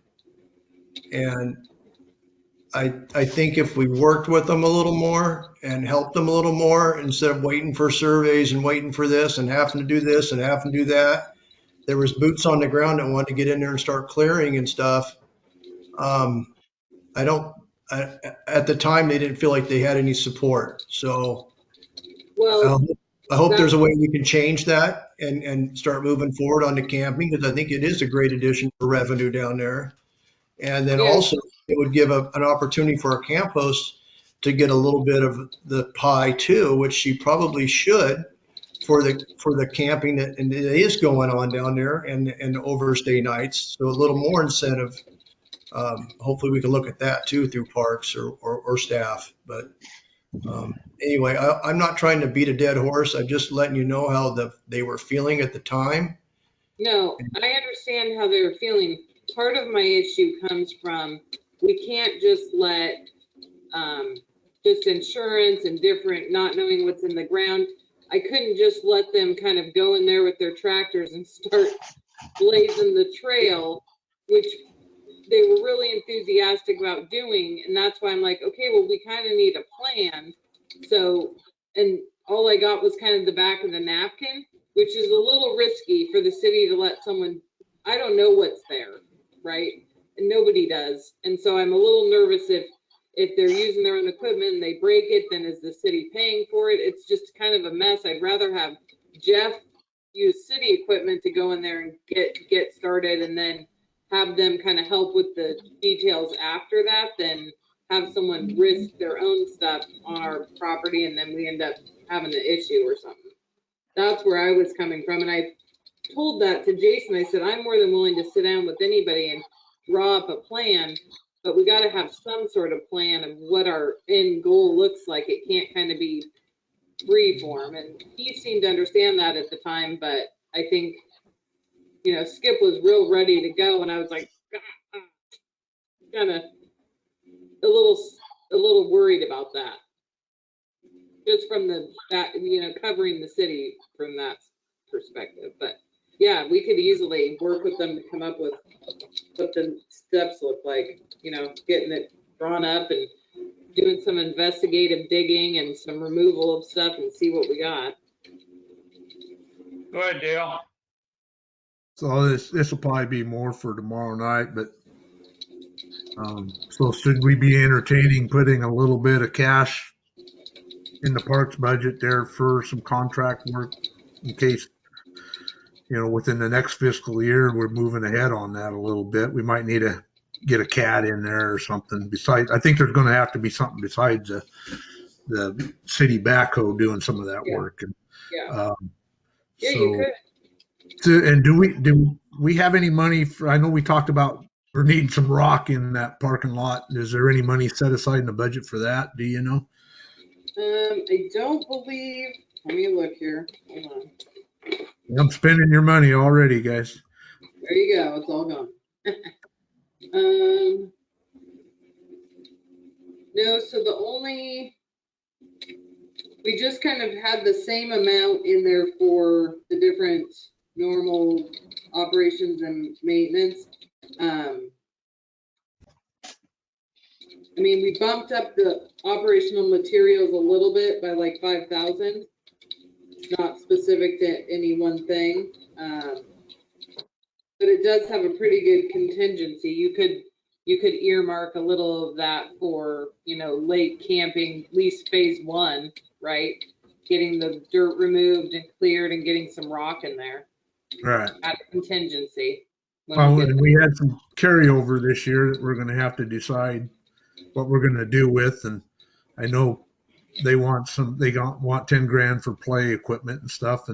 But yeah, I think we're about 50 grand total, wasn't there, carryover? And so, I mean, we definitely want to get some in the reserve. That's for sure on that. But we might want to free up a few $1,000s just for that enhancement down there at the lake parking and preliminary work probably on the camping. But Yeah, there's not any money in contract services, so if that's something you guys are wanting, you could propose taking some from contingency, putting it in contract services, and then that could be used for getting rock hauled in or getting something outside of us doing stuff. So right. Josette, I noticed the admin fee on parks went up 10,000 for next year. So that seems like a big jump when we're predicting revenue to go down next year. So we're on the back side of that. Now we're taking a bunch for admin. And did admin really go up 10 grand? I left a message for Angie. I apologize, but she hasn't got back to me on her phone. But yeah, so admin's always 10% of the operating budget, so it fluctuates with the budget. right, but we don't have to do that. I mean, it's just extra campers we got. And we really get that much more admin because we had a few more campers this year? Well, weirdly, JR, there is a lot more stuff going on for supply ordering and fixing things and things getting broken and the showers going out. When there is more use, there's weird things that just come up. I don't know if it equates to the bump in that 10% being less this last year and more this year. But there is a lot more happening. When there's less people, there's just kind of a less going on. You don't have nearly as much to pay attention to and Angie's really the one that works with the camp hosts and does the gets all the stuff for their reservations and any supplies and all that kind of stuff. So she'd have to answer if there's a ton more work, but I believe there is more work. But I left her a message. The phones are not hooked up there at City Hall, or? No, we just plugged everything back in this afternoon, and so the carpet just got done today, so we were kind of empty. We were a shell of City Hall today. I kind of figured. Josette, have the surveys gone out yet? Or are they about ready to go out to the business owners? No, so now that we kind of know what we are able to provide with the benefit of the Travel Oregon grant, so that we could have a little bit more knowledge of telling people what will for sure kind of be happening, we're going to be getting those out. And then we will have to mail them to a couple. Most of the businesses, we can talk to the property owner, but a couple of them are out of towners that will just hopefully either have to call them or email them or hopefully get it returned. Good. Any other discussion? Dale? Hawken Park trees, they coming out pretty soon?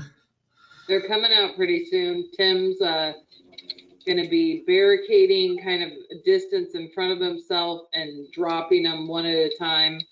And getting those, he's going to start with, there's a couple alders and then there's a dead cedar in the back.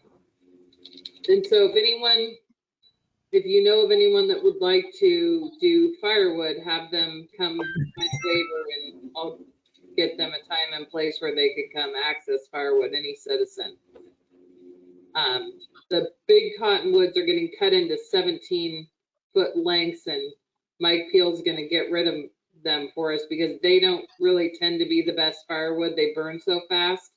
So he's agreed to help us out and get those moved out of there. And then we're going to discuss with him the couple that are aiming across the river, potentially closing Park Drive and having Tim drop them and then Mike drag them back to us instead of dumping them or leaving them to fall in the rivers and risk the bridge at some future date.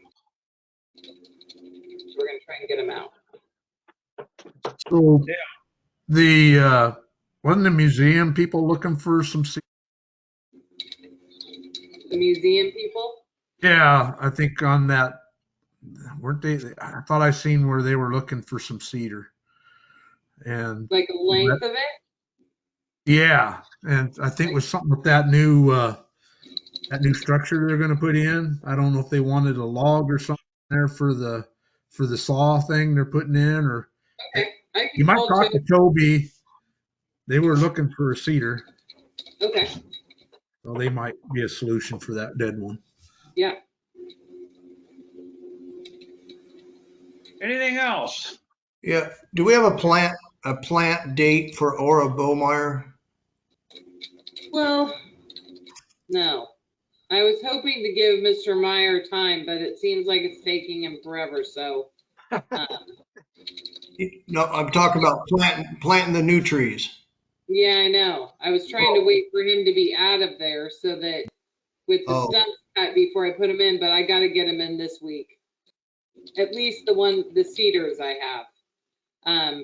So there's cedars that will go in this week. There's some Oregon ash and maybe madrone if I can get them. They're pretty small.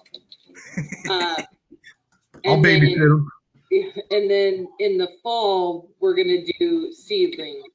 Fall, winter, we'll do a seedling plant. But I wanted to get some kind of bigger established stuff in there so it's kind of a little bit of green instead of just a clear cut. okay. So pretty soon. We'll go in this week, ash and madrone to follow, and then in the winter we'll do overseeding with seedlings. I was trying to wait for Richard to have time to cut all the stumps and not have my new trees with the things around them while he's there, but I've seen him out job. there the other day. It looks like he's been out there a couple of times, but He's trying, but it's a big job. I think it's once he got there, he's like, what did I agree to? he probably got to sharpen his chain every other stump.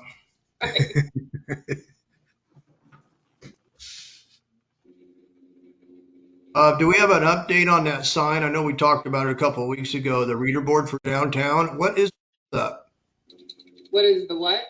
holdup? Is it? Well, nothing. So they just finished painting it. They wire wheeled it and cleaned up the housing for the top and finished painting it. Now they just have to pour the base. Who's they? Public Works. Oh,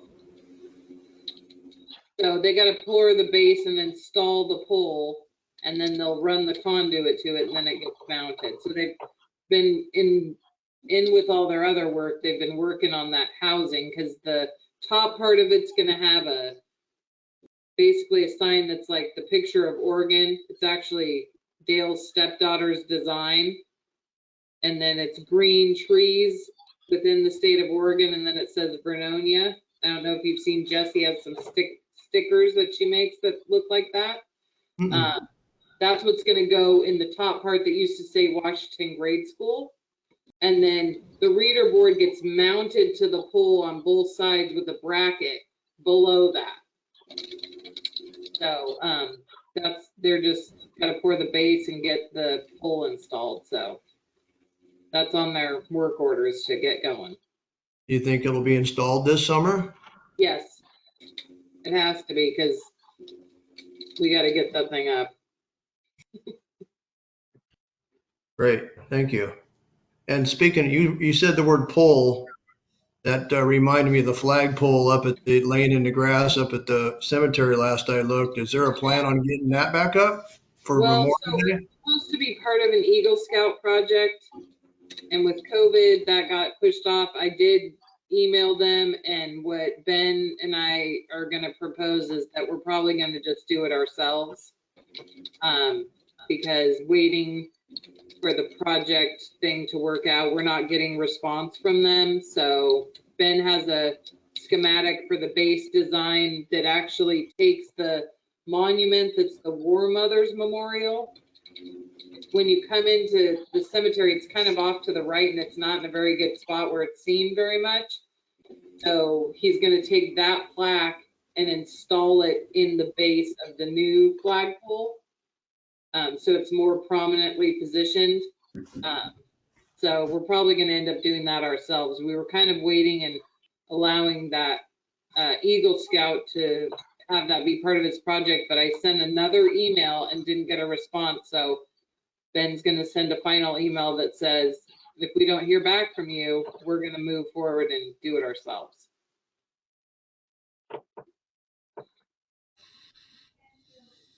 Excellent. And I told Ben the other day if he needed some help mowing to reach out, but I haven't heard from him. So, Well, it's been kind of wet up there, so he's just waiting. And the hedges looked really good.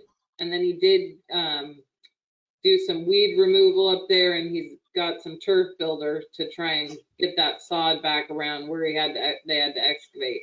And we did sell our first 2 columbarium niche spots. So the ad in the paper must have worked, I guess. and I sent you, you probably got it, I'm sure. I faxed you over a thing from the notes on the cemetery committee Yeah. form. It looked like the questions we sent them come right, boomeranged right back to you. So Yeah, I'll let so you do that. Ben's gonna do a staff report and kind of answer the background of why we were proposing who could go in together, and that you can't do more than one opening because you actually kind of cement in the board behind the plate that covers it. So you really have to like break into it if you're gonna put a second soul in there. So we're gonna propose you either do whatever you want, but it's just one open and close. So you can decide whoever wants to go in there, but it's opened one time. It's kind of what we're gonna hopefully have the committee approve for that policy, because when you break into it, you basically kind of have to make a big mess. And then most places, if they have to break into it, they just never sell that one again, which we don't want to really have blank spots. So we're hoping to just go with one open and close. And if they want it to be a family in one urn, then I guess it could be that. We were just trying to avoid the multiple, getting it into it multiple times. Right. Yeah, he'll put together a little staff report answering those questions for him. Okay. Thank you. Yeah. Any other discussion from the council? Deal with. Just to JR's point of maybe needing some help. I think on Memorial Day, I was talking to Bruce, and I'm not sure if the scouts, all that's going to be as firmed as it was before. Have you been involved in that, Josette? So we might need a little extra manpower. Yeah, so we're still waiting to see if the Mormon youth group is who did it in the past, if they're still meeting because of COVID, everything's weird.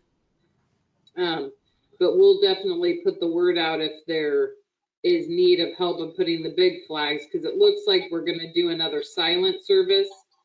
We had thought we were going to get Aloha, American Legion in there, but they can't come up with the numbers, and so potentially we'll still do another silent service where there's kind of a program and the flags are up and everything's all the beautification's done, and Lions will do their veterans flags, but not the program as we've had in the past is kind of where we're at right now. But yeah, we may be calling on any interested parties to come help erect all the flags. Yeah. One more thing I didn't see in the packet, which I was told was going to be in here, and there's probably a reason, but we were going to talk about the equipment needed to get back in chambers eventually, and I'm not seeing that in here. Did that fall off, or? So I didn't bring you guys anything because I told you I would bring you something at this meeting and then we talked about it. So I didn't feel like I needed to put together a staff report when I had already told you the information. I talked to our IT department last week and confirmed the purchase of the equipment. But there's no new updates at this point than what I already told you guys. So are we purchasing it moving forward, or? Yeah. Okay. Yes. As of the last meeting, I was finalizing which equipment I wanted, because I'm one who's going to be running it. And then he's ordering it. And once I know more, and we were kind of got hit with a curveball last week with going to extreme danger. But at this point, we can stay open. So that's good news. But as soon as I have that equipment all set up, I'll do some test meetings, and depending on our levels at the state level, then hopefully we'll be able to move forward with meeting in person. Great, thanks for the update. And maybe potentially is, but we are purchasing the equipment and we will be ready when we can. Right, great, thank you.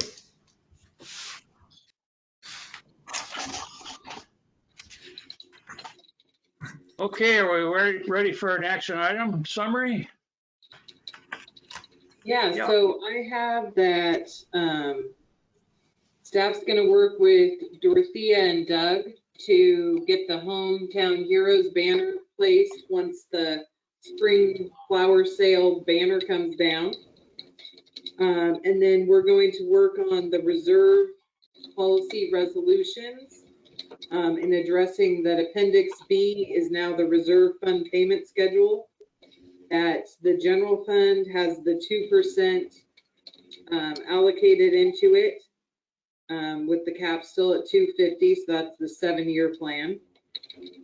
And then in the section for facilities reserves, we're going to tweak the new equipment to state something like the new equipment used to perform the functions of the department, or something like that to propose to you guys. And then we will be bringing a second resolution that will be to adopt the reserve fund payment schedule. Any items I missed? JR. No, but there was something I missed that, was there any talk about the money that we got from the logging come out of Bullmeyer Park? Is any of that money to go back into the park besides planning as far as upgrades for equipment up there that's pretty raggedy? I mean, has Parks looked at that? Because it come from the park. It seemed like some of that money would go back into that specific park besides just the tree replant. So all money made off merchantable timber is in the timber fund. Right, I know that. So currently that's how it goes. If there was something the budget committee or council wanted it to be earmarked out of timber to get transferred into parks to do something specific, you could do that. Right, I just think it's worth looking at to do some upgrades on that park since the money specifically came out of that park. It might be something for Parks to look at. Stephanie. So they did look at all the extra money that the Parks Fund has this year, and they did earmark improvements for that park, regardless, just not even taking into account any of the timber money. But that one, there's several items that they requested in the budget this year to purchase for Bullmeyer specifically. Right. Well, that's great, but I'm still thinking maybe some of that money could transfer into Park Reserve Fund or something. I mean, it seems fair that some of that money would be into the Parks Fund somehow, from the logging that took part in that park. But I guess that's something for council or the Parks Department to chew on. But it kind of hit me the other day. It's like, I don't know how it typically works, but I know technically we log in parks all the time. So the last one was technically a park. Isn't that considered a park down there in the old mill property? Yeah. So that would have been like Vernonia Lake, I guess, would be the closest park to it. But yeah, typically we haven't done that with the timber money only because that was just how the council had set it up. That it go there first, and if anything is to be taken out of there, that would be a decision for either the budget committee to propose or the council to propose. Right. They didn't want us going, oh, staff saying, oh, we're going to spend it here, we're going to spend it there. So that's why it goes kind of a little bit more formal, but safeguards from anyone's idea, on staff of just having an idea to use the money some other way. That's why it goes into timber and then would come out of that formally in a transfer out for a specific purpose.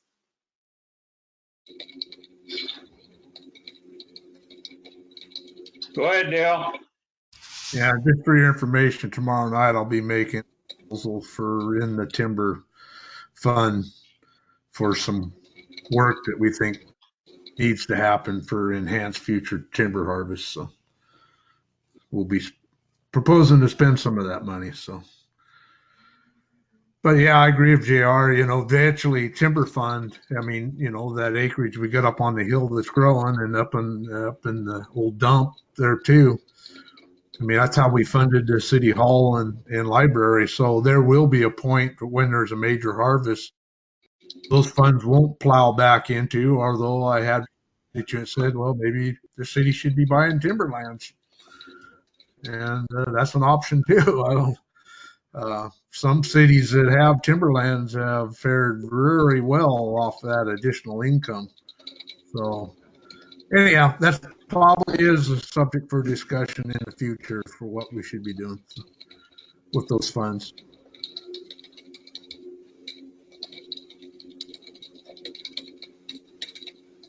Okay, back to the action item summary. Is that it then? I had one on that. So my option tonight on the sidewalk, how do we push it? I mean, I don't know if we want council consensus or staff just going to push that idea to planning or. What we got from the consensus of you guys was that we were sending it forward to planning how it's listed. And then once it's done with planning, if we need to do a work session ahead of when you guys hear it for any tweaks or proposals or whatever, that's what I understood. So we were going to send it as is to planning and have them take their first look at it. And then following whatever they come up with, you guys would have a work session to discuss it ahead of adopting it. And That's not what I proposed, Josette. I proposed adding Councilor Webb's 3 ideas to that. And I thought everybody kind of went along with that. Okay, well, I didn't see you guys like a consensus of you guys. If that's what you want, then let us know. Well, I'd rather not argue about it later. Well, no, I'm just saying, I heard it from you, JR, but I didn't hear the rest of it say, yes, include the flag lot and percentage of build out and neighborhood idea. So is that what you guys want us to send to planning? I was okay with that personally. Well, you know where I'm at, so. Yeah, I'm okay with that. I thought I'm we okay were. with that too. Okay, Yeah. so flag lots are in the fee and lieu. And then the percentage thing was kind of, I don't even know how to broach that with them if you guys haven't come up with any staff recommendations of that. So we should just have a. Oh, I'm What? sorry. So Sorry for interrupting. what I got was we were gonna forward, sorry, I just looked back in I had to scroll. What I got was we're gonna send what was brought to you guys tonight to them. Then also relay the I got two or three items that Councilor Webb and everyone else agreed. We could send those basically as notes to them that you guys had started discussing it and no consensus was reached, but you guys wanted them to consider and discuss it as well. So it was the flag lot, the percentage. There was something else, but I have to go back and read through. The old Expansion. The what? Corner lot. Corner lot. Corner lot. No, Um, I wrote them down. It was the infill of the old neighborhood, That's the which would be the percentage. and he talked about flag lots, which I don't know if that's the biggest issue. Then there was also, the build out of the old development, the percentage that was going to trigger that. And then whether you were going to require corner lots to do all their abutting street. On both sides. Yeah. Well, you buy a corner lot, they're usually more expensive because you want more room. I think that just kind of comes with the cost of owning a corner lot, but Yeah. I don't know. Is that something you really wanted in there, Dale? Um, How you gonna have no well, sidewalk on two sides? well, I think on the new developments, if we rip the Band-Aid off, that's a self-healing issue because the developer's going to be the one expensing it. He's going to share them costs into all the lots he's selling. I suppose we could get into the equity issue then on if it's a block that's different ownerships. If the guy only had the corners, he would shoulder more of the burden. But we can't play out every scenario. Well, and that's I, just a note for them to discuss if a corner lot is doing all of its street facing sidewalk, or if it's just doing the front facade. I mean, that's just a note for planning to think about, right? That's why we're saying send it with the others. okay. The only other thing I had was the footprint requirement staying the same, and I don't know where council was on that. Because if they expand their footprint, then they're going to be required to do um, the sidewalk, gutter, and curb if we don't do the percentage thing. So see where I'm at. I'm if we don't okay the percentage thing, then somebody's house burns down. Then we'd be triggering that. So there again, the option I wanted to see was that fee in lieu. They can either put it in or the fee in lieu. Well, it's the I same don't. amount of cost, right? Right. It'd be more expensive for It'd the be more. vehicle. So you're going to cost people more and have nothing. And then there's a safety. This comes down to a safety factor for me, for kids walking around the neighborhoods. Yeah, nothing's happened so far, but I'm not a bus driver, but I've seen my kids walk up and down the streets and cars go whipping by them. And to me, it's a huge safety factor. So I'm looking at that. And then I'm looking at if you do it before the people buy the house, you don't get this backlash later. So that's the two driving. Well, I'm just talking on a burnout. It's already established in town, so it's like I say, I'm just falling back on if we don't adopt the percentage thing. If your neighborhood is already 70% built out, we're not going to you're going to make you pay the fee in lieu or put the sidewalk in. You have the option, but if there's a house there that burns out, they'll have that option instead of being required if they expand their footprint. Right. So if they just build their same house, they're not Right. going to trigger anything. They'd have to pay a fee if they rebuilt the same house. Yeah, that would trigger the fee. Mhm. But if they build a bigger house, they have to put in the sidewalks. So the language from that was very similar to what is in the requirement for SDCs. So if you rebuild the same house and you don't go any bigger, you don't have to pay SDCs. But if you do go bigger and you never paid those SDCs, then you have to pay them.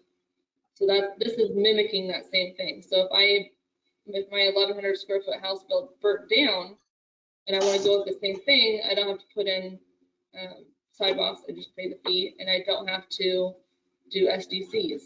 But if I go bigger, then I'm subject to all of it.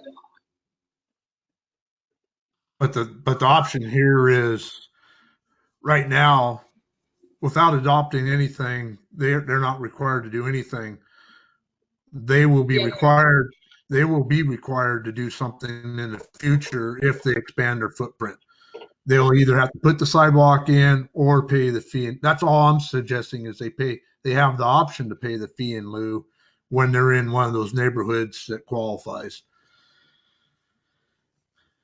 Yeah, so it would be the percentage thing. Yeah.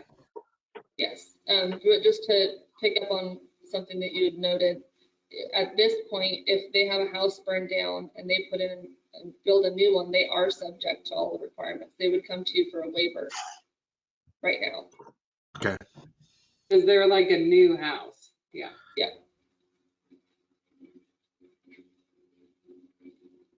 You know, and most of these older neighborhoods that Counselor Webb's referring to are probably 80, 90, 95% built out. So I Right. think the 50%'s out and 60%'s out, probably 70%'s out. You're talking there's one maybe lot in the whole block available, you know, and someone's house burnt down next to it. And so maybe it's 85% built out. I don't know how you, are we counting both sides of the street for one block or the whole block or what? So I guess that's a planning commission thing they could figure out. Yeah. So does that satisfy that we're sending it with the notes Stephanie listed there? Sounds good to me.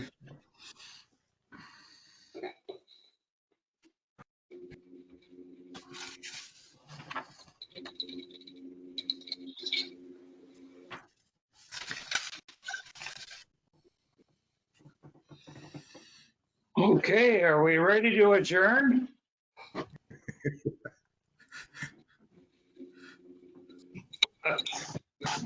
I'm going fishing in the morning. Put fish in the lake today. So Oh, good. I don't know if anyone's noticed, but I pressure washed my kiosk and removed all the dirt and from the rainwater, and I just started staining it today. I think it looks pretty nice. So I saw it. It does look nice. I noticed it. I looked up there tonight and I saw the sunburst and I smiled and thought of you, Rick, and thank you. And I also wanted to thank Counselor Webb for his continued work at pumping the lake down there and stuff. I know it was getting low and I think it's the fish bite better when there's more water down there. So good luck fishing tomorrow. yeah. Some of us have to work. yeah. All right. If no other comments, or I would like to thank the staff and your staff, Josette, and for what you've done the last couple of days at City Hall, and saves us quite a bit of money, and I know it looks nice. Thanks again to your staff. Sure, I'll let them know. Here. Okay, I will adjourn this meeting at 9:30 p.m. Good night, all, and thank you for a good meeting. Thank you. Right. Good night.